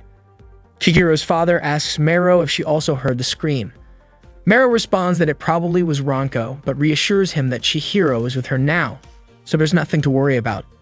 After finally finishing her kiss, Rhea lets Chihiro go. Ranko looks angry at Chihiro and demands to know what's going on. Why is Ra in his room, and more importantly, why didn't Chihiro take her to the hospital when she's clearly injured? Ranko suspects that Rhea must be a zombie. Chihiro says he'll explain everything, but Ranko cuts him off, accusing him of being a murderer. She throws a clock at him, hitting him on the head. Ranko continues to hit Chihiro with a stuffed animal, calling him weird and accusing him of killing people for his zombie experiments. Chihiro insists that Ranko is misunderstanding the situation, but she doesn't believe him. She even threatens to call the police. Meanwhile, Rhea silently watches the argument, noticing Babu watching her from the roof.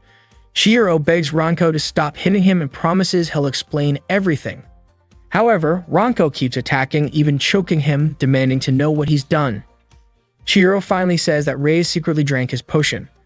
He also points out that the more pressing issue now is Rhea acting strangely.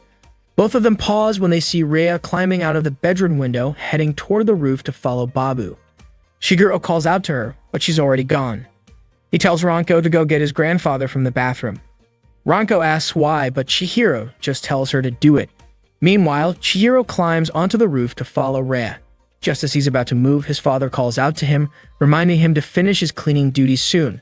Rhea is no longer in sight, and Chihiro panics, quickly looking down below. To his surprise, he sees Rhea and Babu eating hydrangea leaves. He's confused as to why Rhea would eat the leaves, but after watching closely, he notices that Rhea's eyes have returned to their normal color. Rhea seems to snap back to reality, confused about what she's doing. She looks normal again, and when Chihiro calls out to her, the blanket wrapped around her falls off, exposing her chest. She screams in embarrassment, confused about why she's outside like that. Chihiro jumps down from the roof, grabs his shirt from the clothes line, and throws it to Rhea so she can cover up. After eating the hydrangea leaves, Rhea returns to normal. Chihiro starts to realize that the hydrangea poison is key to perfecting his potion. This means that by consuming hydrangea leaves, the effects of the potion are prolonged. Chihiro shouts to Rhea, telling her that both she and Babu need the hydrangea leaf poison to maintain their condition. Jaguru arrived, feeling proud of Chihiro, while Ranko managed to carry Jaguru on her back. Jaguru had already suspected that it was Chihiro who gave Sada the resurrection potion and brought him back to life. Chihiro corrected him, saying it was Ra, not Sada. Jaguru explained that the resurrection potion wasn't perfect, and if Chihiro only gave one dose without further treatment, the person's senses and motor skills would deteriorate gradually until they returned to being a corpse. Ranko, trying to shake Jaguru off her, protested, but Jaguru mistook her for Otoji, his wife. Ranko clarified she wasn't Otoji, leaving Chihiro confused about what they were doing. As Ranko continued trying to get Jaguru off her, he resumed his explanation. To keep someone resurrected in good health, they need to exercise regularly, maintain a low body temperature, and consume hydrangea leaves routinely. Eventually, Jaguru's small body slipped off and fell to the ground. Chihiro, surprised that Jaguru knew all of this, asked why he hadn't written it down in a book. Jaguru called him foolish, saying Chihiro should have figured it out by observing the resurrected person every day. Meanwhile, Chihiro's father and Mero, watching the commotion, asked what exactly was going on. Mero admitted she had no idea. Chihiro then asked if that meant as long as a resurrected person ate hydrangea leaves, their body wouldn't decay. Jaguru replied no, because the potion wasn't perfect. While it could slow down the decaying process, it couldn't stop it entirely. Just as Jaguru was about to explain further, Ranko hit him with a pot, causing him to revert back to his senile state. It was rare for Jaguru to be so lucid, and Ranko apologized, saying she hadn't meant to hit him. Mero gently guided her grandfather back inside. Though Chihiro was disappointed that Jaguru had reverted to his usual state, he was glad to have learned valuable information. He realized that he needed to monitor Rei's body every day and figure out how to maintain both her and Babu's condition. Chihiro's father approached Chihiro and asked who the girl was. Chihiro, flustered, said he would explain later, or he should have told him earlier. Rav, noticing their conversation, became anxious. She worried that now Chihiro's family knew about her, she might not be able to stay in the house anymore. Chihiro's father pressed Chihiro for an answer. Chihiro then pleaded with his father to allow Rhea to stay with them. Rhea and Ranko were both shocked by this request, and Chihiro repeated it, emphasizing that Rhea had nowhere else to go and that he felt responsible for her. Chihiro kept pleading, and Chihiro's father, While processing the situation, remarked that it was unusual for Chihiro to be so serious about anything other than zombies. Shigeru whispered to Ranko that this was, in fact, also about zombies. Shigeru's father, still unsure of the full situation, recalled that the Shiryu Temple had been used as a refuge in the past, so it should be fine for Rei to stay. Shigeru was stunned by his father's response. Shigeru's father explained that he had no reason to turn Rei away. Overjoyed, Chihiro thanked his father, but Ranko looked downcast after hearing this. Shigeru called Rei over, saying his father had given her permission to stay, so she no longer had to hide. Hearing Chihiro's words, Chihiro's father concluded that Rei must have already been living with Chihiro, which Chihiro quickly denied, saying that wasn't what he meant. Ranko approached and teased, so that's how it is, but Chihiro denied it again. Rei and Ranko exchanged glances, making Rei feel even more uneasy, knowing the situation was becoming more complicated. Ranko accused Chihiro of being a playboy and nearly strangled him, but stopped when she realized Chihiro's father was watching. She excused herself, saying she had to deliver an order. Before leaving, Ranko borrowed some of Chihiro's clothes from the laundry line, and her own clothes had been torn by Rei earlier in the room. Chihiro's father just smiled at Chihiro, amused by the situation. Night had fallen and Chihiro decided to start writing notes since Rei had been living with him. He began jotting down his observations, just like his grandfather had suggested. Every day he would write down what he observed, hoping that this would help him find clues to maintain her body. Rei approached him, apologizing for being such a burden to Chihiro. He told her not to worry, saying that he was also learning a lot about zombies. Rei asked if it was okay for her to use Chihiro's room all by herself. Chihiro reassured her not to worry about it, as he was still in his own home. Rei said she didn't mind sharing the room with him. Chihiro responded by saying that things were already bad enough after they kissed, and if they got too close, he worried he might not be able to control himself. Rei was surprised to hear they had kissed, asking what he meant by that. It seemed she didn't remember the incident at all. Rei kept pressing him for answers, and Chihiro eventually lied, saying it was just his imagination. Rei speculated that maybe Chihiro had kissed her when she wasn't conscious. Shigeru denied it, saying that Rei was the one who kissed him first. Mero, hearing the commotion, assumed her brother was just enjoying his youth. Chihiro decided to start recording Rei's every move so he could notice even the slightest change. He examined Rei's body, her thighs, legs, upper arms, and the back of her neck. All seemed normal. Rei was shocked by what Chihiro was doing. Chihiro explained that this was part of his zombie research.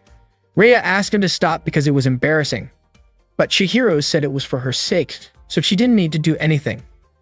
Chihiro's family was having dinner in the dining room, and as usual, his grandfather asked a question. This time, he wondered why there was paprika in his miso soup, but Mero explained it was eggplant. Chihiro's father asked Chihiro why he didn't invite Rei to dinner. Chihiro explained that Rei was too shy to eat with them, so she would eat alone later. Mero was disappointed because she had made extra food for Rei. Chihiro said it was fine and that next time Mero didn't need to go through the trouble since Rei didn't want to be a burden on the family. Chihiro's father told Chihiro that Rei shouldn't think like that, and Mero asked Chihiro to let Rei know she would be happy if Rei ate her food.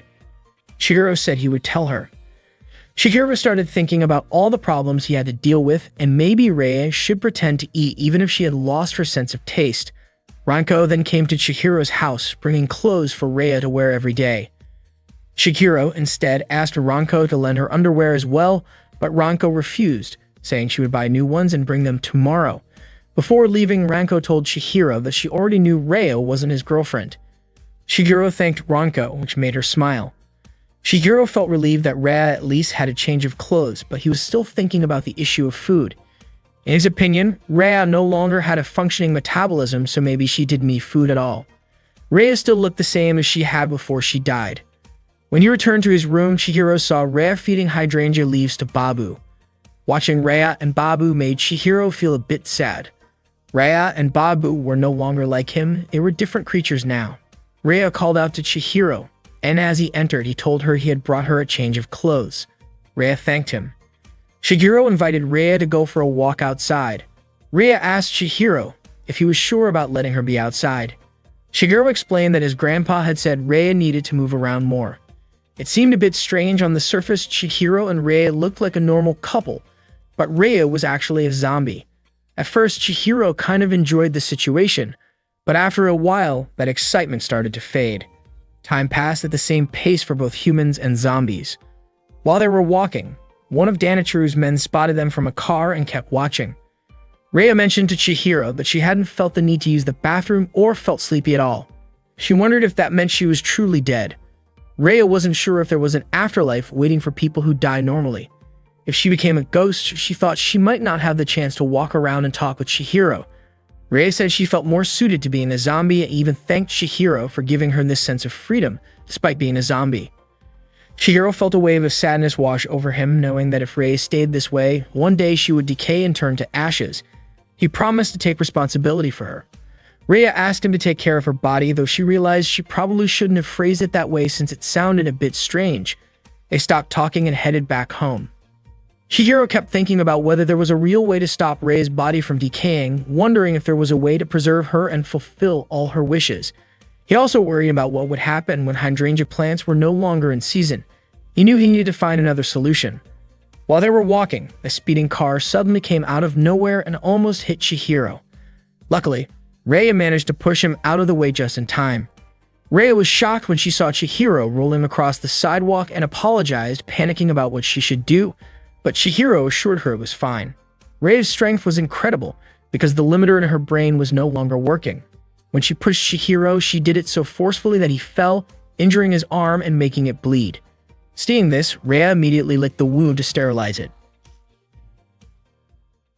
Ranko was walking to Chihiro's house, bringing a change of clothes for Rhea, but along the way, she grumbled about why she had to help her.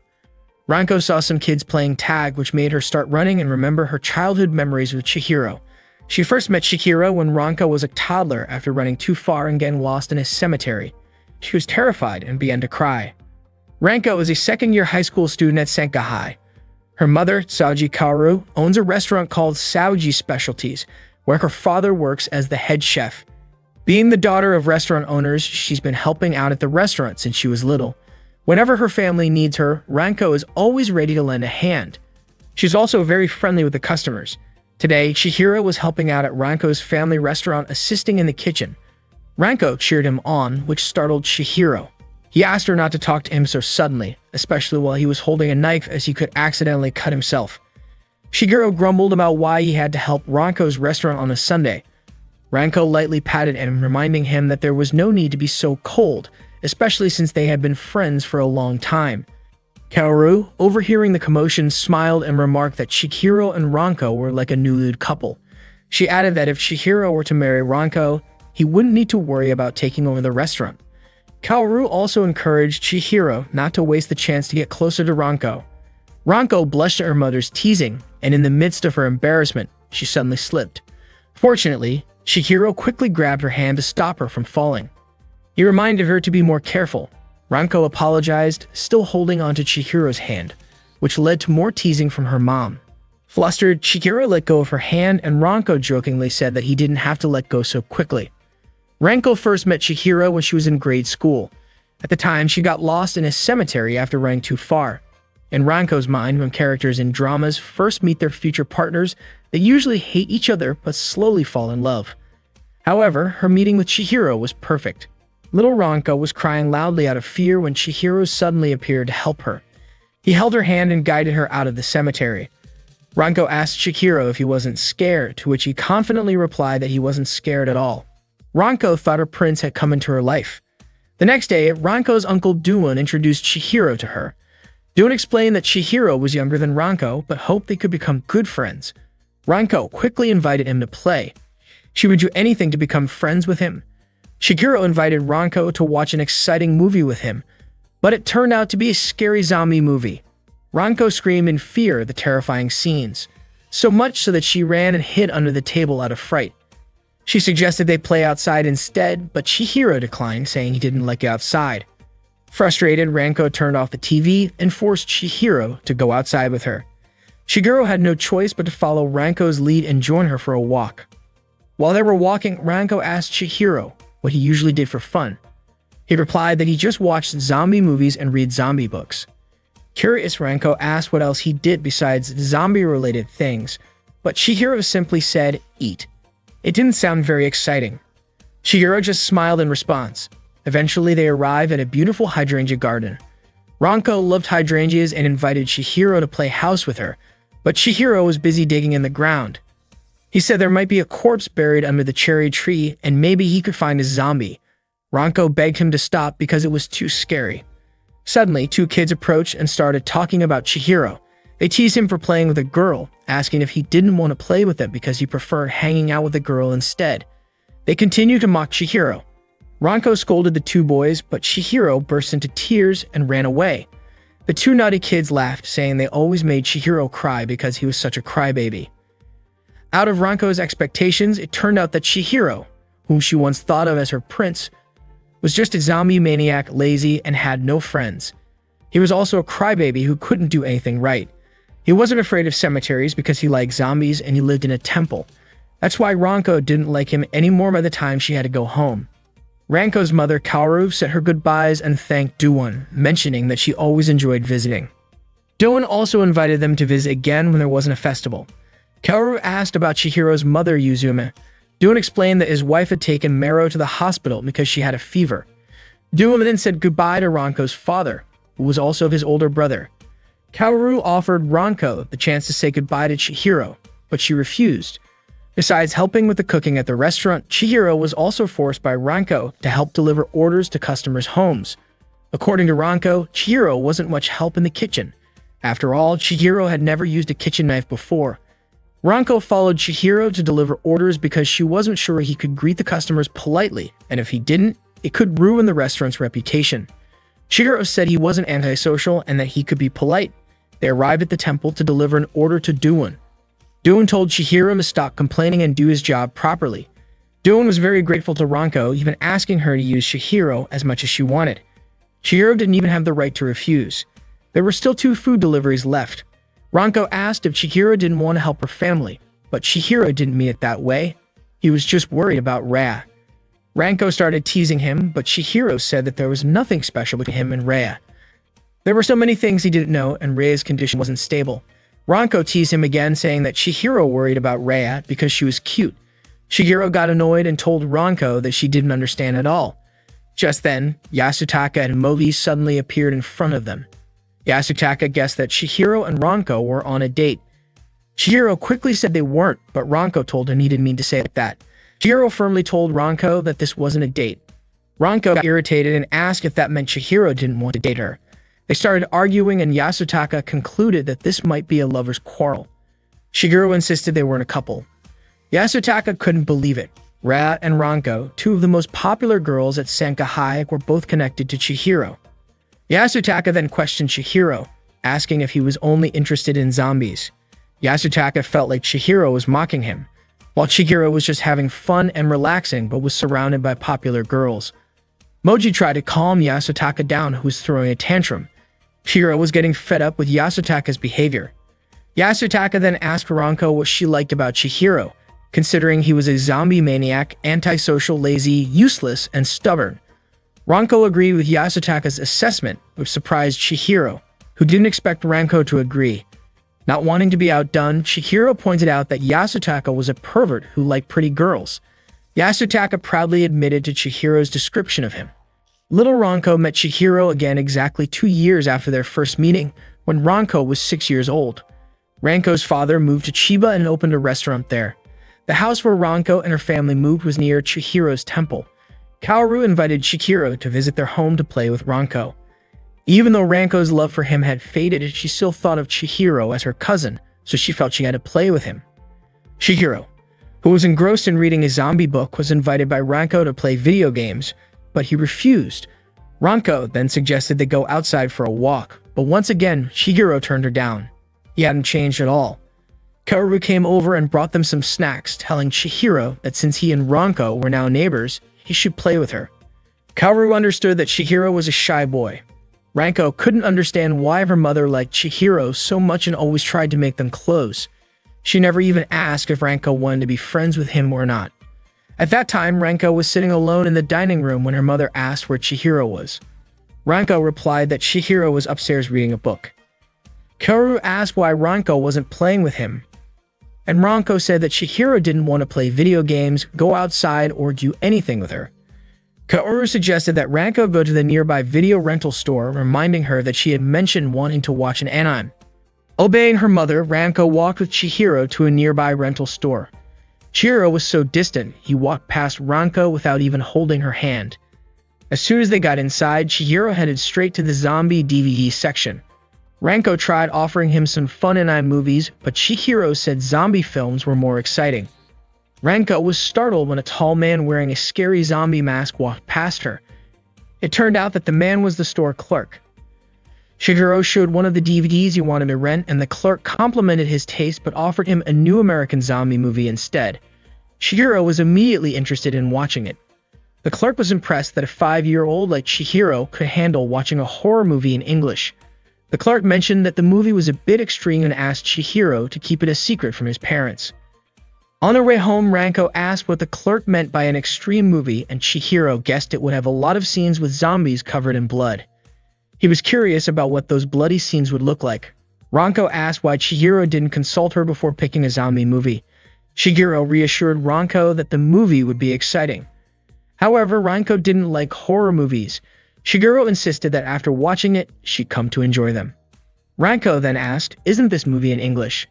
Chihiro confidently replied that even if they didn't understand the language, it would still be fun. Ranko got frustrated, saying that the movie didn't sound fun to her and that she just wanted to watch anime. Ranko, still wanting to watch anime, grabbed the DVD and ran to return it and exchange it for something else. She ran as fast as she could, with Chihiro chasing after her. Unfortunately, they were suddenly stopped by a fierce-looking dog ahead of them. Ranko froze in fear. The dog approached Ranko, and Chihiro, trying to avoid it, stepped aside. The dog barked at Ranko, making her cry. Though terrified himself, Chihiro gathered his courage, picked up a metal pipe, and used it to scare the dog away. The dog quickly backed off and left. Ranko was moved by Chihiro's brave act, and after the dog left, the two of them cried together.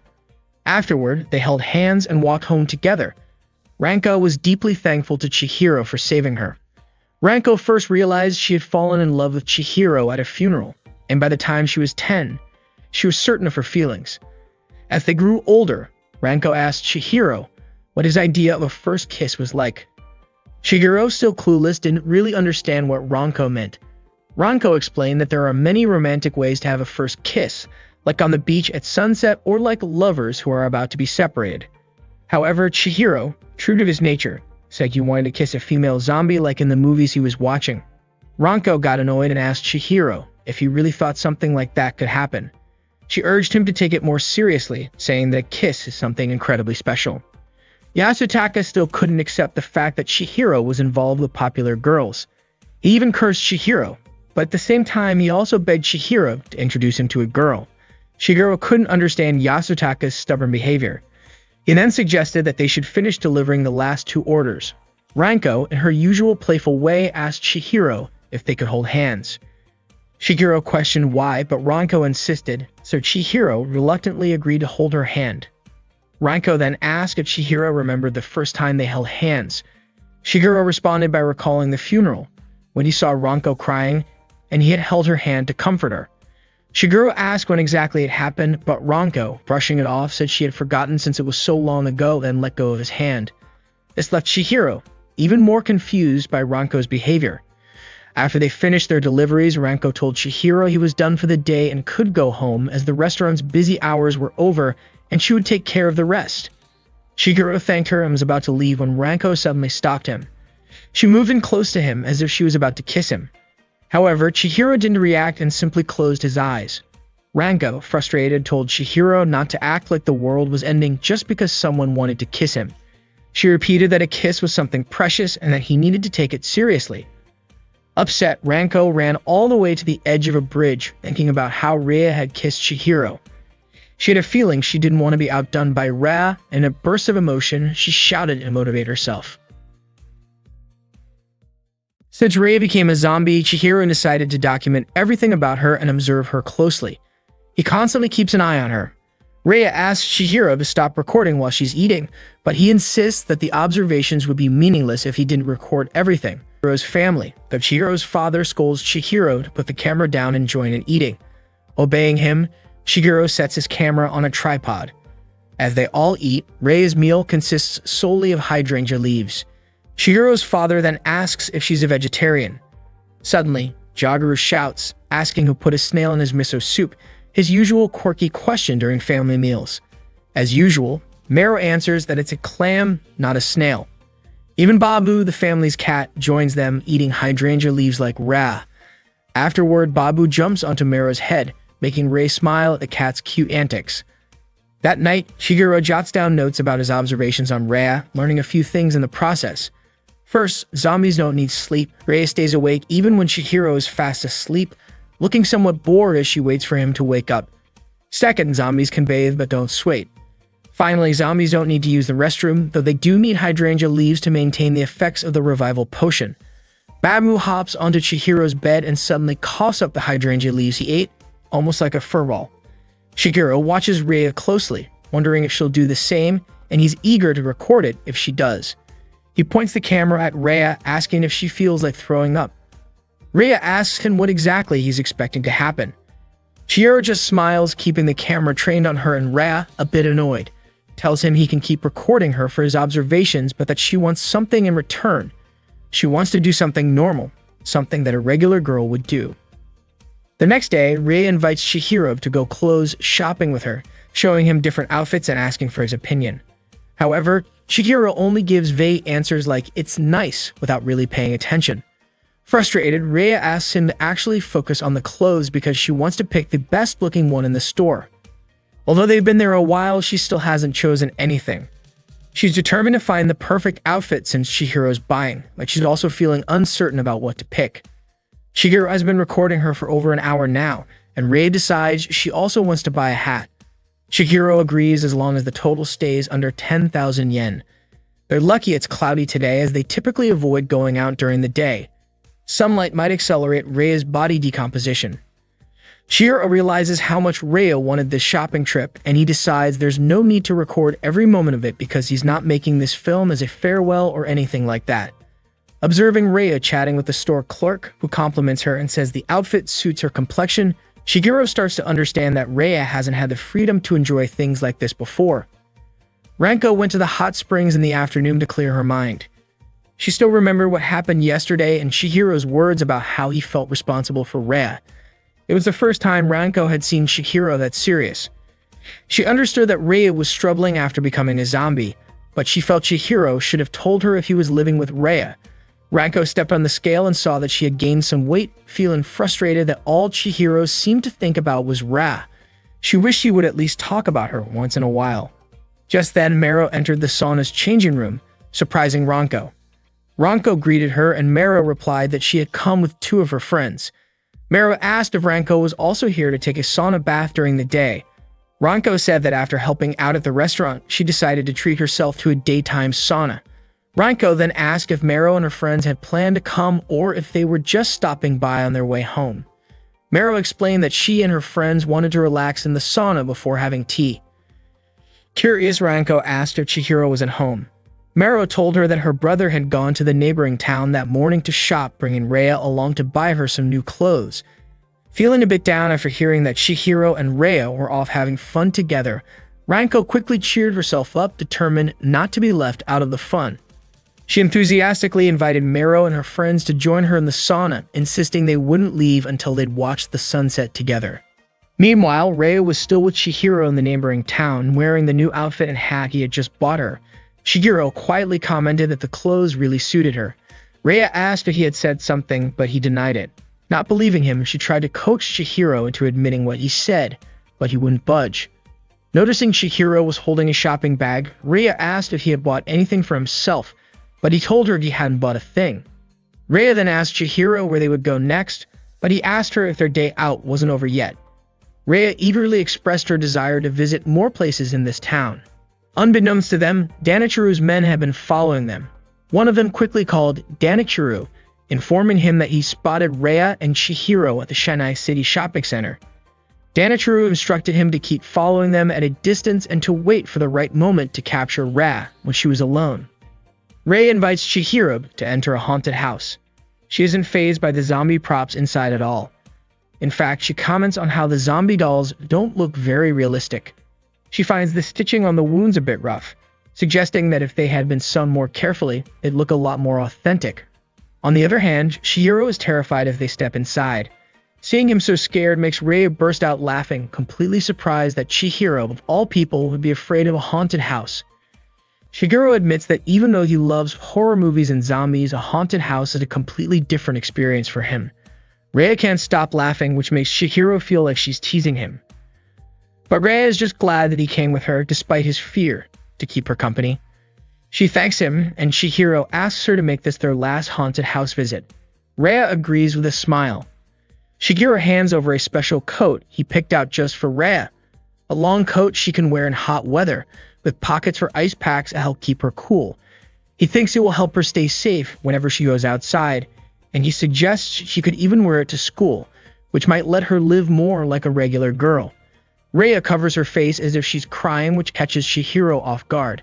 He worries that maybe she doesn't like the coat, but it turns out Rei is genuinely touched by how much thought he put into her needs. She's so happy and moved by Chihiro's kindness, even though as a zombie, she realizes that she can't actually shed tears, no matter how much she wants to. Shigeru learns this for the first time, which surprises him. Rei thought he knew everything about zombies, but it turns out there are still things Chihiro has yet to understand. She promises to teach him more about zombies. Meanwhile, Danakuru is practicing fencing, but his thoughts are still with Rei. He believes that Rei might feel free now, but he sees it as a false sense of freedom.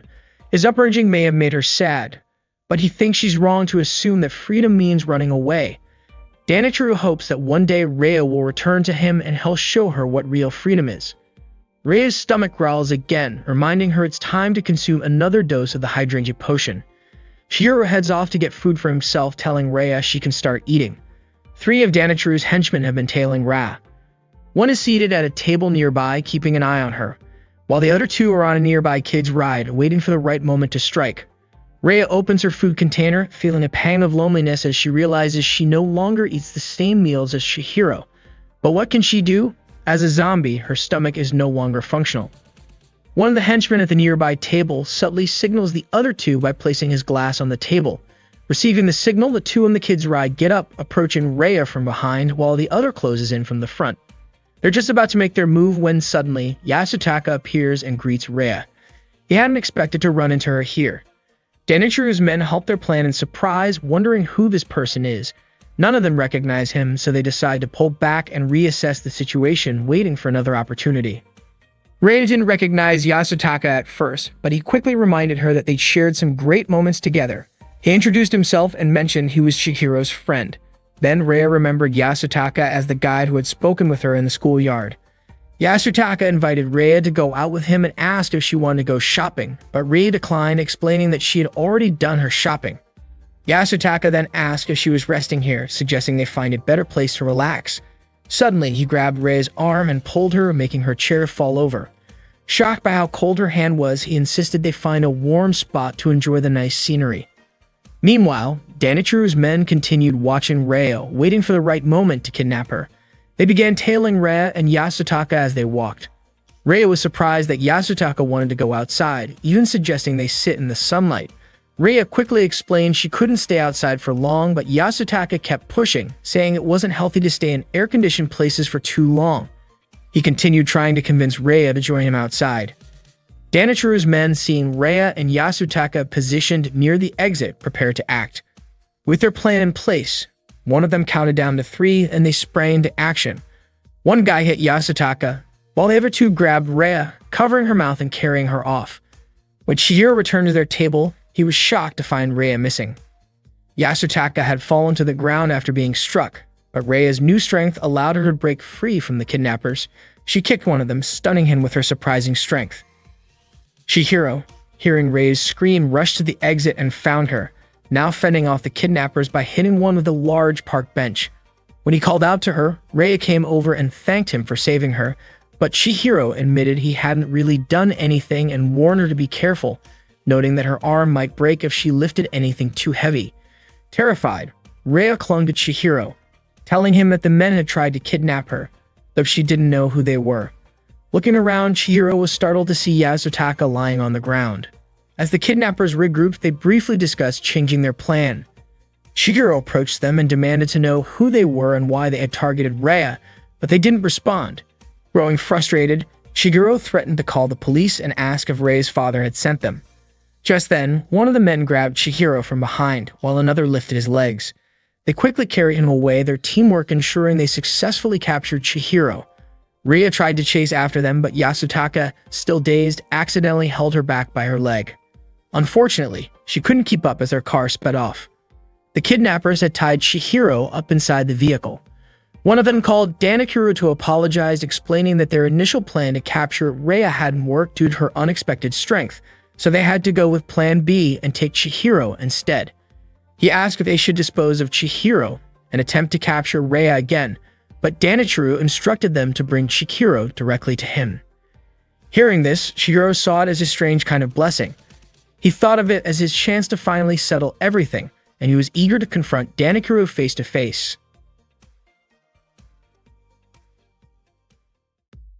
Shigeru's family lives in a temple, and lately things have changed since Rhea started staying with him. Most of the household chores are still handled by Shigeru's younger sister, Mero. Rhea is sitting on the roof enjoying the view when Shigeru calls out to her from his window, reminding her not to stay outside too long, especially in the heat. Rhea apologizes and notices Mero cleaning the yard.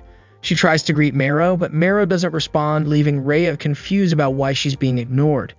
Shigeru was also surprised, as Mero doesn't usually act this way.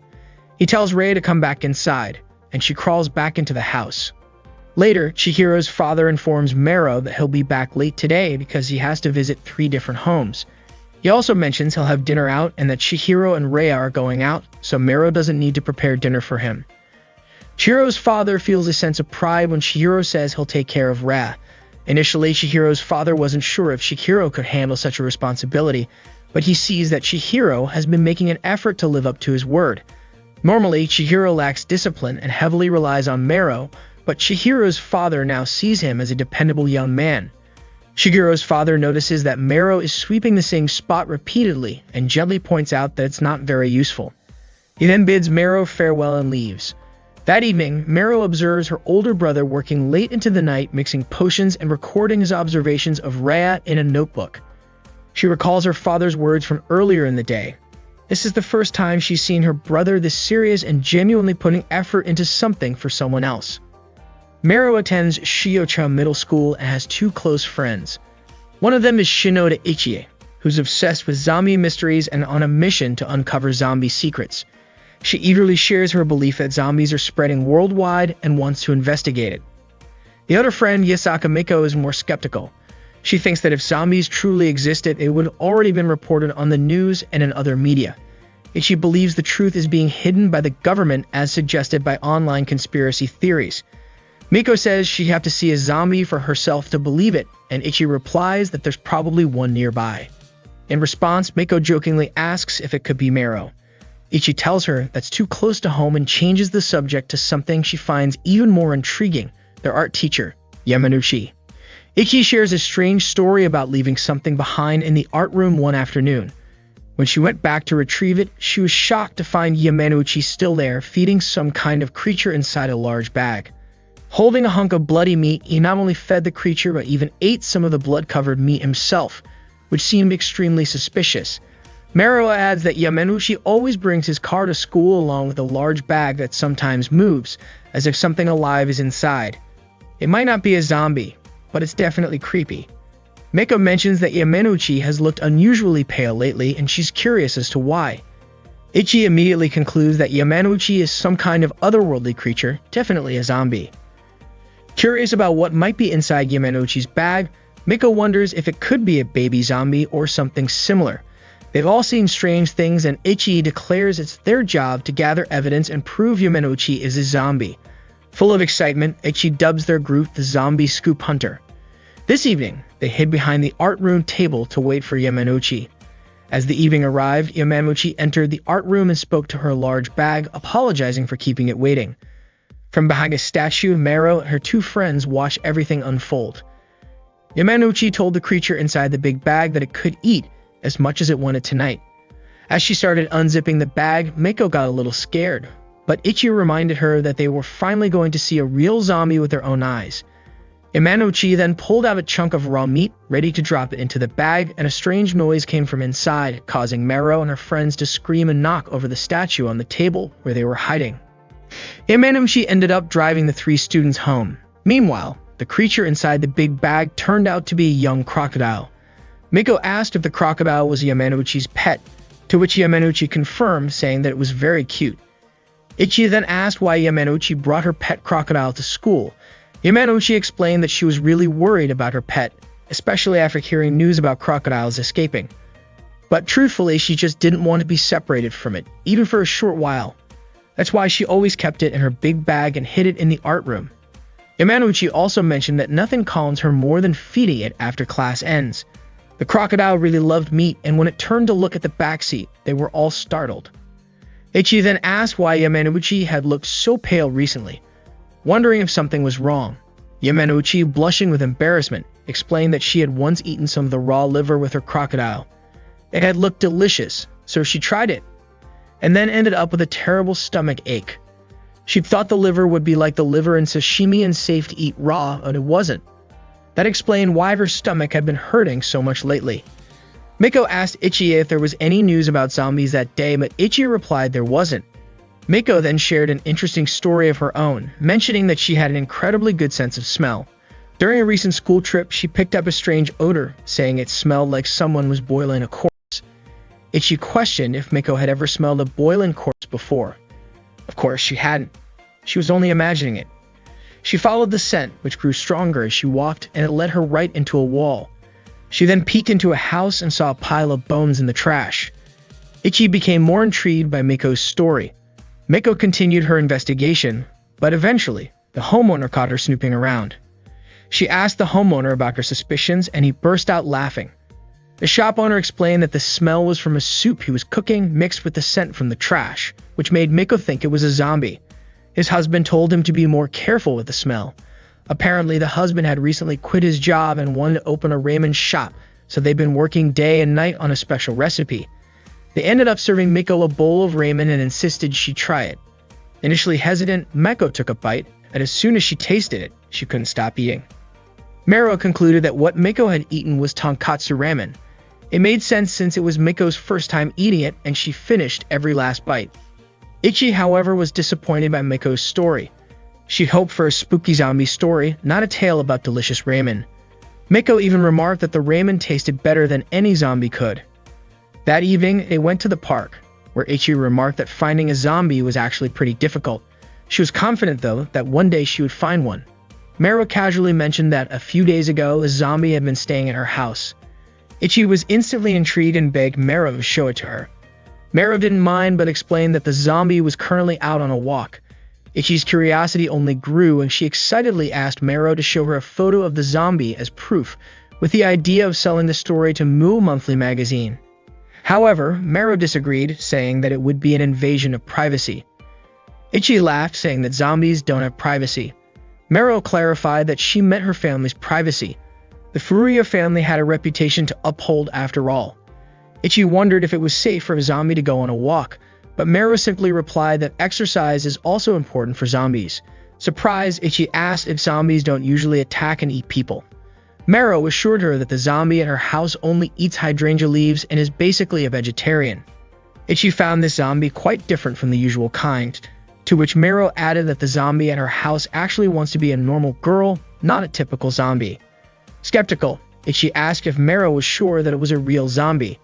Mero explained that it was her older brother who told her so. Ichi didn't entirely believe it, thinking Mero's brother was just pulling her leg, given that he's obsessed with zombies and probably just dreams of kissing a zombie girl. Mero wasn't totally convinced herself, but suggested they head home as she needed to go grocery shopping.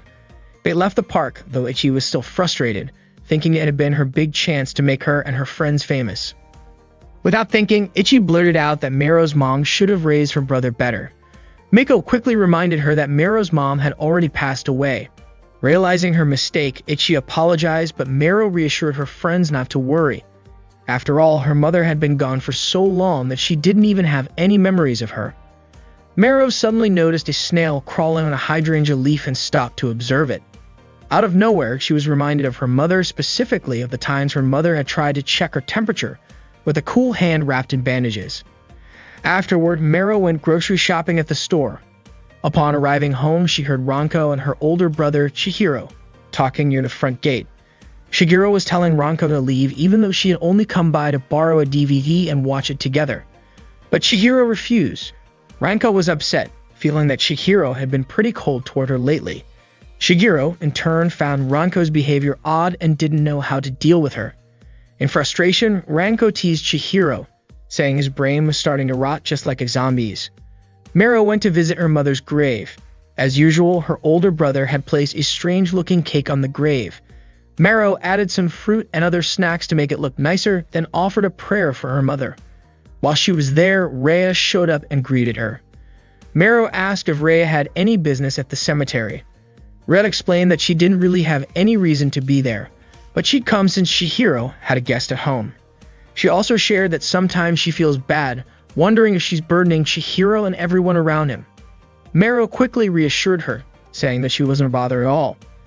Rhea apologized for bringing up something so odd, then noticed the offerings Meru had placed on her mother's grave.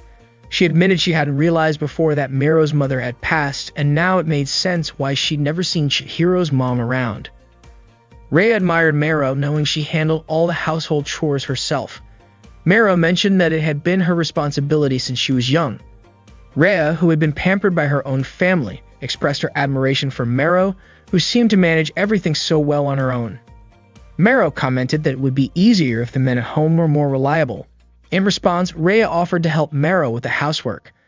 At first, Meru turned down the offer, thinking it might be impolite, but Rhea insisted, saying it was something she genuinely wanted to do. Meru eventually agreed. Rhea noticed Meru blushing and asked if she had a fever, gently placing her hand on Meru's forehead. Then she remembered that as a zombie, she couldn't accurately gauge someone's temperature. The way Rhea acted reminded Meru so much of her mother that she accidentally called her mom. Rhea smiled and asked why Meru had called her that. Embarrassed by her slip-up, Meru turned red and quickly ran off. Rhea called after her, saying she'd forgotten her groceries, and in her rush, Meru tripped and fell. Rhea came over to help and treated Meru's injured leg. Meru apologized for the trouble, and after Rhea finished bandaging her up, she invited Meru to cook together. In that moment, Meru felt a closeness to Rhea, a sense of connection she couldn't quite explain. The next day, Meru showed a photo of Rhea to Ichi and Miko.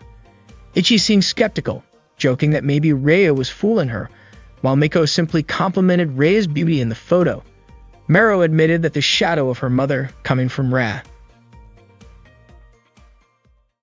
In the previous episode, Chihiro was kidnapped by Danichiru's men and quickly taken away in a car. Rhea tried to run after him, but the car sped off too fast. Danichiru wanted to settle everything with Chihiro. Chihiro was confined in a room in Danichiru's house with his hands and feet tied to a chair. A servant brought him a welcoming drink and thanked Chihiro for coming. Chihiro replied that he was already thirsty, but now wasn't really the time for a drink. Bound hand and foot, Chihiro couldn't drink anyway. The servant told him to enjoy his time and left, ignoring Chihiro's request to untie him. Chihiro, still not taking the situation seriously, asked the servant to stop joking around. He yelled that this was a kidnapping or detention, and wondered out loud what he'd do if his back started itching. Desperate, he shouted and struggled against his bonds, causing someone to open the door. Chihiro assumed the servant had returned, but instead it was Ri's mother, Aria, who entered. Aria, appearing intoxicated, told Chihiro to be quiet as she could hear him all the way down the hall. When he asked who she was, Aria replied that he had been the one to come here, considering his question rude. Yet Chihiro hadn't wanted to be there at all. Aria closed the door and approached him, introducing herself as Danichiru's wife. She quickly recognized Chihiro and thanked him for looking after Rhea. Chihiro clarified that he hadn't gone that far with Rhea. Aria then pried into how close he and Rhea were, even asking if he hadn't kissed her yet. She mentioned that Rhea was always watched, adding that Rhea was likely venting her feelings right now. Chihiro was offended by Aria's assumptions about Rhea. Laughing, Aria remarked that it was no wonder Chihiro hadn't gotten that close with Rhea, as Rhea was now a monster. She explained that a zombie's body would eventually decay, start to smell bad, and the skin would wrinkle. Chihiro was shocked to hear her mother speak about her child that way. However, Aria corrected him, saying Rhea wasn't her child and that she had never even given birth. This revelation stunned Chihiro. Aria revealed that she was Danichiru's second wife, and that Rhea was his first wife's child, meaning that Aria and Rhea had no blood relation. Shigeru, hearing this for the first time, realized Rhea had never told him, as it was a taboo subject known to only a few people. Aria said this rare opportunity gave her a chance to share everything with Shigeru. She explained that she had previously worked as a servant for the family, but that didn't mean she came from a low-class background. Before Rhea was born, all the servants working in the area were candidates to become Danichiru's wife. Only servants from good families and with strong achievements were allowed to work there. Aria then showed Chihiro a photo of herself from her time as a servant in the Senka family. From a young age, Danichiru was surrounded by servants trying to get close to him in hopes of becoming part of the Senka family. However, it seemed Danichiru wasn't interested in any of them. Aria worked as a maid in this house when Danichiru was still a college student. One of the other maids mocked Aria, saying it was a shame that all of Aria's hard work as a maid had been wasted, as Danichiru apparently wasn't interested in women. The maid even said that all of Aria's efforts were bound to come to an end right there. Confidently, Aria replied that it wasn't that Danichiru wasn't attracted to women, but rather that he simply wasn't interested in any of the maids in the house. That maid then raised her hand to slap Aria, but Aria quickly blocked her hand. Aria was full of confidence because she had never been rejected by a man before. A call rang out requesting a maid to Danichiru's study. Aria entered and immediately poured Danichiru a fresh cup of coffee. Surprised, Danichiru asked how Aria knew he wanted coffee. Aria responded that she had only guessed based on his empty cup, and she also brought him a napkin. Danichiru asked for her name, and after that introduction, Aria gradually earned Danichiru's trust bit by bit. She often accompanied him during fencing practice and even stayed with him while he read books before bed. But in the end, Danichiru still wasn't interested in her, and slowly Aria began to suspect that he truly didn't like women. Her assumption, however, was mistaken. One day, the Senka family invited people to participate in a fencing tournament at a charity event. Naturally, Danichiru joined the fencing tournament. Although they always won these fencing tournaments, he actually disliked them. After a match he had just won, he felt frustrated with his opponent, feeling that his rival hadn't truly challenged him. The Senka family donated a lot of money to international fencing organizations, making them the main sponsors of the event. This tournament was held annually, and Danichiru always won. Since he didn't fully understand the context, he found himself irritated by how easily he won. After the tournament ended and the audience had left the arena, a young disabled girl suddenly approached him and handed him the glove he had thrown away earlier. The young girl spoke to him, saying that even if Danichiru was dissatisfied with his match results, if he treated his opponents with disrespect, he might anger God. Despite the fact that the matches were arranged, what truly mattered was that all this hard work and dedication had brought him this far. Her words left a deep impression on Danichiru, and he found himself falling in love with her. A few days later, Danichiru proposed to the disabled girl, who was only 15 years old. This was unprecedented in the Senka family, as Danichiru rejected the maids vying for his attention and chose a disabled girl with an unclear family background. Naturally, his relatives strongly opposed this, but Danichiru didn't care and proceeded with the marriage. One day, some of his relatives confronted him about his marriage plans with the disabled girl. One of them, outraged, said that her family background was questionable. Danichiru then stated that if that was the issue, he would sever ties with the family, ensuring no further objections to his marriage. One relative, shocked, warned him against making foolish decisions and couldn't believe Danichiru would cut family ties for a girl like that. Hearing this, Danichiru refused to accept anyone disrespecting his future wife. He reminded them that since he was no longer part of the Senka family, they should mind their conduct and know that he despised anyone who insulted his wife, which made everyone who heard him fearful.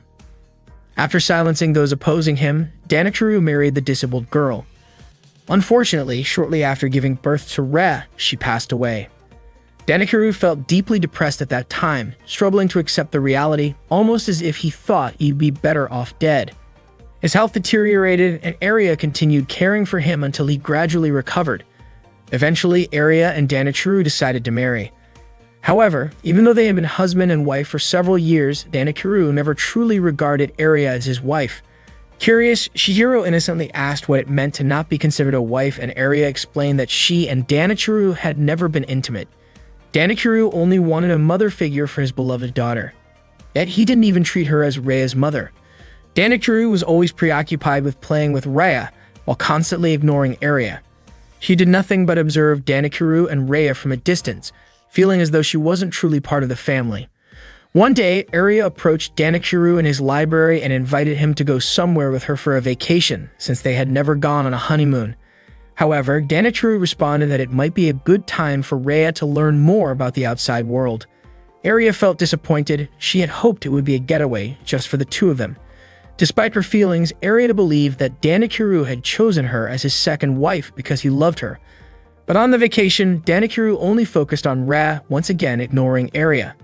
Little Rhea asked them to take a family photo during the trip. Until that point, Arya had assumed that Danikuru's affection for Rhea was merely the love of a parent for his child. One day, one of Danikuru's aides showed Arya something, telling her to stop trying to gain Danikuru's love. Arya didn't understand what he meant until he led her to a gap behind a bookshelf, giving her a direct view into a room Danikuru used for photographing Rhea. Through this gap, Arya saw Danikuru photographing Rhea without any clothes on, and she began to cry, realizing then that Danikuru was still obsessed with his first wife. Chihiro started to sense some of the reasons why Rhea felt trapped in this house. Suddenly, Arya took off her pajamas and asked Chihiro if he didn't think her life was sad. She leaned in close, telling Chihiro to comfort her with his body. She pulled his head close to her chest, insisting that he could never feel warmth like this from a zombie. Arya attempted to kiss him, but Chihiro resisted, causing them both to stumble. Chihiro apologized, explaining that he was only interested in zombie girls. Arya began to cry, wondering why everyone loved Rhea and no one wanted her. As she sobbed, Babu the cat meowed and approached her. Arya stopped crying and asked Babu if he would comfort someone like her. She hugged Babu, saying he was a sweet cat, and Babu seemed to enjoy it. Suddenly, Chihiro mentioned that Babu was also a zombie, and Arya immediately threw Babu from her arms, making Babu snarl angrily. Arya screamed for his servant to take Babu and Chihiro away. Chihiro then remarked that if Arya wanted him to leave, he'd gladly go if he could. A servant soon arrived and told him that wouldn't be possible, informing Chihiro that Danikuru wanted to see him. Chihiro, frustrated, called the situation a kidnapping, stating he didn't care if Danikuru was the head of the Senka family. No one had the right to treat him this way. The servant adjusted Chihiro's chair, and Chihiro asked to have his bindings removed, but the servant said he couldn't do that. Arya remarked that she invited Chihiro, as even he was acknowledged by Danikuru, while she was never once considered his partner. Meanwhile, a crowd gathered in front of the shopping center, watching as Yasutaka lay unconscious. At this moment, Rhea was in a taxi, frantically searching for Chihiro. She asked the driver to turn on the air conditioning, which puzzled him since it wasn't particularly hot. Rhea was certain that the people who kidnapped Chihiro were her father's henchmen. She knew Chihiro must be in danger. Urgently, she asked the taxi driver to speed up. He reluctantly picked up the pace but hesitated, wondering if his passenger would even have enough money to pay him.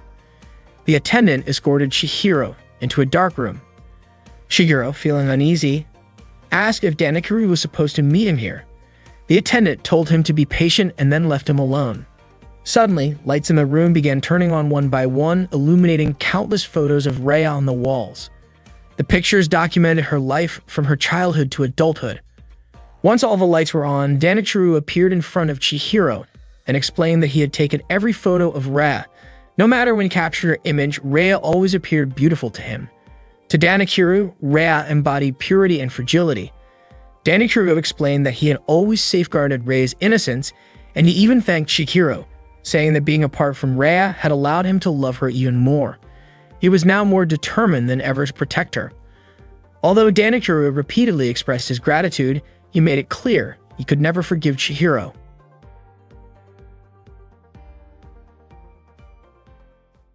The servant led Chihiro as they followed Danikuru down a long corridor. Chihiro asked where exactly he was being taken, suspecting that Danikuru might be planning something bad. He wondered if Danikuru would fry him in hot oil or maybe even push him off a cliff. Chihiro then asked the servant if he could be taken to the restroom, hoping he might have a chance to escape. However, the servant just replied that Chihiro could relieve himself in his pants, and they would clean up after him. They finally stopped at a door marked as the discipline room. Danikuru told Chihiro that he hadn't brought him here to be tortured. Danikuru opened the door, revealing a room decorated with a photo of himself and Rhea in fencing attire on the ceiling. The room was actually a fencing arena. Danakiro told Chihiro to choose whichever fencing equipment he liked, or he could fight barehanded if he preferred. Chihiro was confused about what Danakiro meant by this. Danachiro explained that they would determine who had the right to protect Rhea by competing in fencing. The servant then untied Chihiro's hands. Meanwhile, Rhea arrived outside her home in the middle of a heavy rainstorm. She got out of the taxi and ran straight into her house without paying the fare. The taxi driver assumed Rhea would pay him later. Rhea opened the front gate and was greeted by two servants. She immediately asked them to call her father, but the servant explained that he couldn't be summoned since Danakiro was busy. Rhea asked if Chihiro was there as she was eager to see him. The servant, of course, couldn't allow that. He told Rhea to stay calm and wait. Suddenly, one of Danachiro's men threw a net over her, capturing her. A servant entered the room where Chihiro was previously held captive and reported to Aria that Rhea had been captured, asking if she wanted to see her. Aria responded saying she had no reason to meet with Rhea, which surprised the servant. Rhea, now tied up and held in a basement room, demanded to know what they were doing to her. The servant apologized, explaining that they were just following Danakiro's orders. Rhea ordered the servant to untie her immediately. However, instead of obeying, the servant mocked her, noting how much Rhea had changed after running away from home for a few days. The servants were secretly planning to teach her a lesson without Danakiro's knowledge, which terrified Rhea as she wondered what they intended to do to her. It turned out that they started dressing her up in different outfits, putting her in a maid's costume, amused by how cute she looked. Rhea was bewildered, wondering why they were doing this to her. The servants explained they had always dreamed of dressing her up this way and believed the outfit suited her well. Rhea called them cowards for humiliating her while she was tied up, telling them they should be ashamed. Instead, the servants were thrilled to see her so upset, finding her even cuter when she was angry. They began picking more outfits for her to try on, including a ninja costume and other cosplay outfits.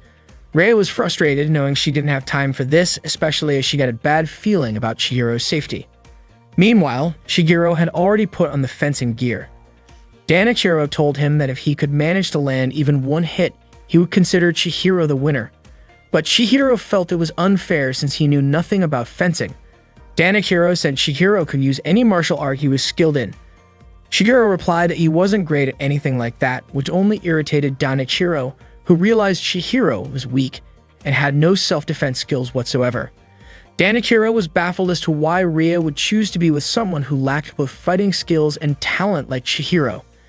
Chihiro retorted that Danachiro didn't know anything about him, and he continued to provoke Danachiro, who became increasingly enraged. Meanwhile, the two servants dressed Rhea in a skimpy maid outfit complete with bunny ears on her head. They were thrilled by how adorable she looked. Rhea yelled at them to untie her, but the two servants told her they could no longer follow her orders. They went back to picking out more outfits for her to try, debating loudly over whether Rhea should wear a ninja costume or another cosplay outfit. Rhea was fed up and didn't want to wear either. She insisted she had to leave now, summoning the strength to break the chains binding her hands, shattering them into pieces. Chihiro continued taunting Danachiro, who demanded to know what Chihiro was really trying to say. Chihiro told him he was disgusting, which took Danachiro by surprise.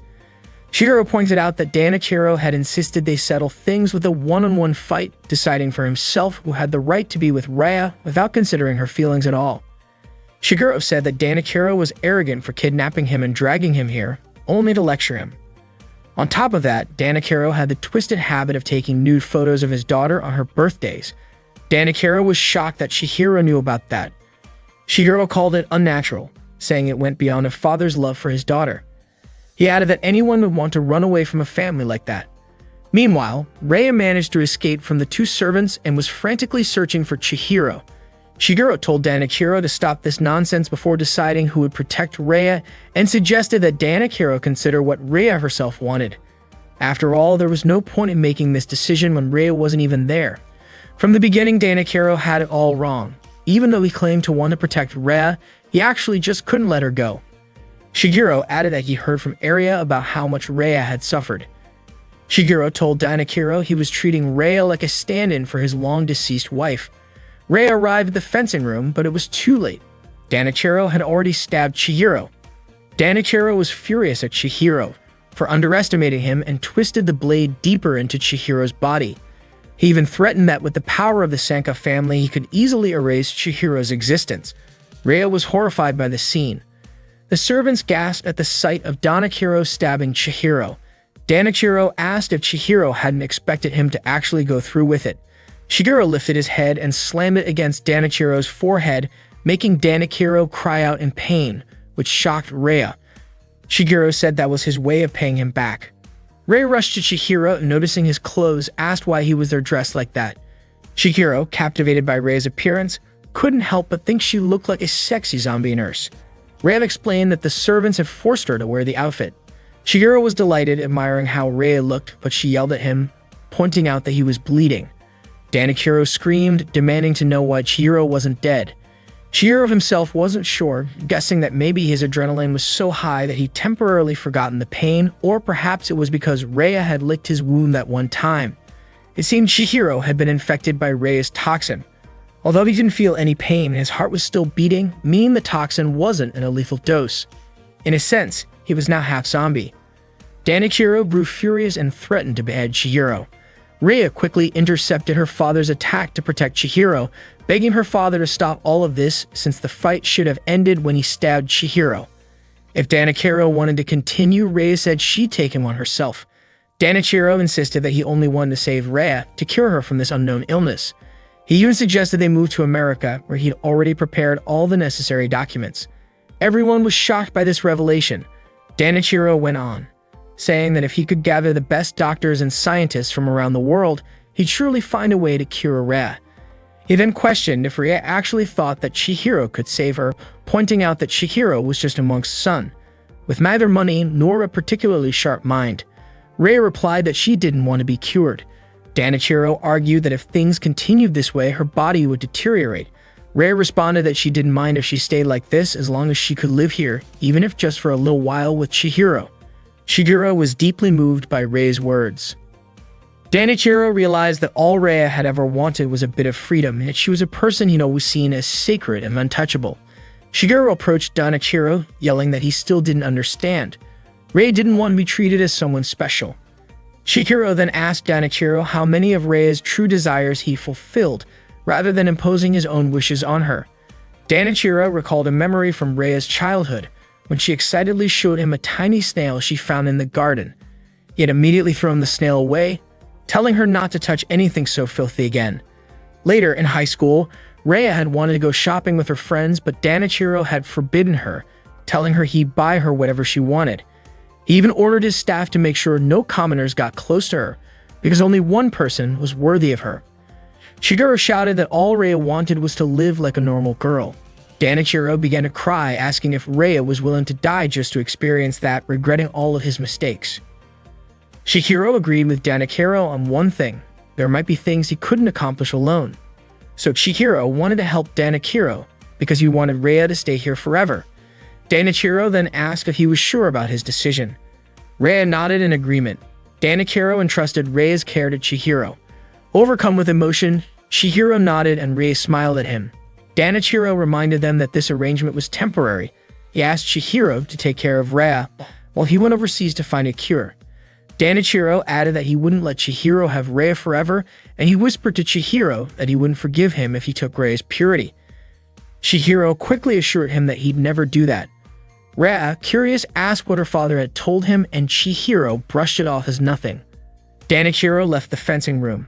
Relieved, Chihiro realized he could stay with Rhea for now. But then he suddenly felt weak as his wounds bled profusely, and he collapsed. Rhea screamed his name in panic. Danachiro promptly left for his trip overseas to find a cure for Rhea. When Chihiro regained consciousness, he found himself lying in bed, having received medical attention from Rhea's servant. Rhea hugged him tightly, making Chihiro wince in pain. He noticed his pain had returned, meaning the effects of the toxin had worn off. The servant had provided him with first aid. Meru felt relieved to see her brother alive again, though Chihiro grumbled that he hadn't died in the first place. Rhea admitted she was happy that Chihiro was alright, especially since he'd lost so much blood. Chihiro apologized for making her worry. Then he couldn't help but comment on the nurse outfit Rhea was wearing. Embarrassed, Rhea explained that the servant had said Chihiro would really enjoy seeing her in it. She then asked shyly if he didn't like how she looked. Shigeru was thrilled to see Rhea dressed up as a sexy zombie nurse. Meru could immediately tell her older brother was a goner after just one look at Rhea. Suddenly, Ranko burst into the room and threw herself onto Chihiro, explaining that Meru had told her he was hurt, so she rushed over as fast as she could. Annoying, Chihiro scolded Ranko, telling her that if she knew he was injured, she should be jumping all over him. Ranko apologized, then asked what had happened to him, but before he could answer, Rhea stepped forward and apologized, saying it was all her fault. Ranko then noticed Rhea's nurse outfit and asked why she was dressed like that. Rhea replied that she wanted to cheer Chihiro up. Ranko immediately scolded Chihiro, calling him a pervert for making Rhea wear something like that. Chihiro denied it, insisting that he hadn't asked Rhea to dress that way. Meru casually added that Chihiro seemed pretty happy to see her in that outfit though. Rhea quickly said she'd take full responsibility for what had happened to Chihiro, but he told her not to worry about it. Ranko turned her attention back to Rhea, introducing herself as Chihiro's fiancé. Chihiro was taken aback and immediately jumped up, exclaiming that she was just joking. He glared at Ranko for saying something like that to Rhea. Ranko, however, reminded him that he promised to be her fiancé back in grade school. Of course, at the time, Chihiro had no idea what a fiancé even meant, and it was Ranko who had pressured him into agreeing. Chihiro couldn't even remember saying it. Ranko laughed, admitting she was only kidding and teasing Chihiro for looking so flustered. Not wanting to let her get the upper hand, Chihiro fired back, saying Ranko looked like she was about to cry when she first saw him hurt. They bantered back and forth, clearly very close, which made Rhea feel a bit uncomfortable. Ranko, unfazed, clung tightly to Chihiro, while questioning him about what had actually happened, and Rhea realized something undeniable. Ranko was in love with Chihiro. Since Rhea's father entrusted his daughter to Chihiro's care, Chihiro has constantly wondered if everything is truly okay. While part of him is relieved that Rhea is now free, he also feels burdened by the weight of responsibility. One evening, Rhea joins Chihiro's family for dinner. As usual, their forgetful grandfather asks who added eggplant to his miso soup. Meru points out that it's not eggplant but chili. Dune then notices that Rhea's food looks different from everyone else's and asks Meru why. Meru explains that she prepared the meal according to Rhea's preferences. The dishes include boiled hydrangea leaves, stir-fried hydrangea leaves, and hydrangea leaf soup. Dune wonders if such a meal tastes good, to which Meru replies that she did her best for Rhea. Chihiro interjects, reminding everyone that he already mentioned Rhea is a vegetarian. Dune asks if hydrangea leaves even count as vegetables. Feeling awkward, Rhea apologizes and offers to eat by herself, but Dune quickly clarifies that he didn't mean to offend her. Chihiro asks his father not to bother Rhea, and Dune apologizes, explaining that he was just surprised because he'd never seen food like that before. Suddenly, their grandfather calls Rhea Kyo and rushes toward her, but Chihiro manages to stop him in time. Chihiro explains to Rhea that their grandfather occasionally behaves like this. Dune feels bad and apologizes to Rhea again, but Rhea reassures him that it's fine. Although Chihiro's family finds the situation with Rhea a bit unusual, they don't say much, perhaps because they're kind people or maybe because they're family. Chihiro realizes how challenging it is to take care of someone, especially when that someone happens to be a zombie. Later, Babu the cat joins Rhea, who's lying down in her room, but Chihiro soon invites her to go out. They visit a river, though Chihiro admits he wanted to take her somewhere better, but couldn't think of a place. Rhea says it doesn't bother her, she's already happy with this outing. Shika mentions that she never got to do things like this back when she lived at home. As they walk, Rhea notices a poster on a utility pole advertising a fireworks festival happening the next day. Chihiro explains that the festival is held annually, though he's never attended it himself. Rhea says it sounds like a lot of fun and mentions how she used to watch the fireworks from her bedroom window. She expresses a desire to see the festival up close. Chihiro asks if she'd like to go, and when Rhea eagerly says yes, she asks if it's really okay.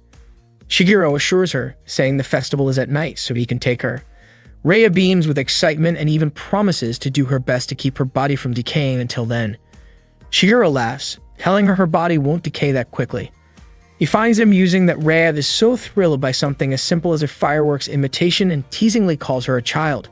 Rhea pretends to be upset, asking if he minds that she's a child. Chihiro quickly says not to take him seriously, and Rhea bursts into laughter. Chihiro reflects on how challenging it is to preserve Rhea's body. He's considered embalming, but despite all his research, he hasn't found the best solution yet. It's no surprise, though, there aren't many people concerned with zombie preservation. The only person who might have insights is his grandfather, but his forgetful state makes it hard to get any useful information. While pondering his next steps, Chihiro is approached by Mero, who asks what he's up to. He vaguely responds that he's working on something. Mero then asks why he won't let Ria go to school. Chihiro hesitates, explaining that it's complicated because of her health. Mero insists that Ria seems fine to her. Chihiro counters, saying Mero is only looking at her outward appearance, while her internal body has many issues. This morning, Mero told Chihiro that while she was leaving for school, Ria mentioned feeling envious. Maybe Ria wanted to go to school herself. According to Mero, if Ria were really unwell, she could leave early or attend school only on certain days. There were plenty of options. However, Chihiro still insisted that Ria couldn't go to school. Mero asked if Ria planned to stay here forever. Chihiro began to wonder if Mero had a point. What should he do? Could Ria's current life even be considered normal? Could she be called a regular girl? Could Chihiro bear the responsibility of her life? These questions swirled unanswered in his mind. The next evening, a heavy downpour forced the fireworks festival to be cancelled. Chihiro apologized to Ria, but she seemed puzzled, asking why he felt the need to apologize. Chihiro said he felt guilty about everything. Ria didn't quite understand his behavior, but told him that if she were still here next year, she hoped he would promise to take her to the festival. The following day, on his way to school, Chihiro walked with Yasutaka and Moji. Yasutaka lamented the cancellation of the fireworks festival, saying it meant he missed seeing girls in Yukata. He even claimed that missing such a significant event in life was tragic. Yasutaka then asked for Moji's opinion, but Moji nonchalantly replied that any girl would do for Yasutaka. Offended, Yasutaka clarified that wasn't what he meant and asked Chihiro if he also thought about the Senka High School girls in Yukata. Chihiro denied it, calling Yasutaka a pervert. Suddenly, Ranko called out to Chihiro and walked over to greet him. However, Chihiro stayed silent, which annoyed her. Ranko assumed Chihiro was thinking about Ria, though he denied it. Frustrated, Ranko grabbed Chihiro's head and demanded that he talk to her. Their interaction caught the attention of many of their classmates. Yasutaka, of course, was envious of Chihiro for being treated that way by Ranko. Chihiro told Ranko that Ria had been looking forward to the fireworks festival. Ranko mentioned that she, too, had been excited about the event and had hoped to go with Chihiro. She suggested holding a small-scale fireworks festival instead. After school, Mero saw Ria cleaning the yard. Mero told her to stop, worried about what she'd say to her older brother if he found out Ria was helping with chores. But Ria assured her she was fine. Suddenly, in the room Ria was using snapped. She apologized to Mero just as Chihiro returned home and witnessed the scene. Ria greeted him, but Chihiro immediately asked why she was sweeping in the middle of the day. Ria explained that it wasn't a big deal since it was cloudy outside and reassured him not to worry so much. Chihiro told Ria to finish quickly and rest. He then proposed the idea of holding their own little fireworks festival at home that night, maybe even setting off a few rockets. Mero commented that it had been a long time since they lit fireworks together. Ria was thrilled at the suggestion. Chihiro added that Ranko had offered to lend Ria a yukata and even help her wear it, saying the yukata would make the event feel even more festive.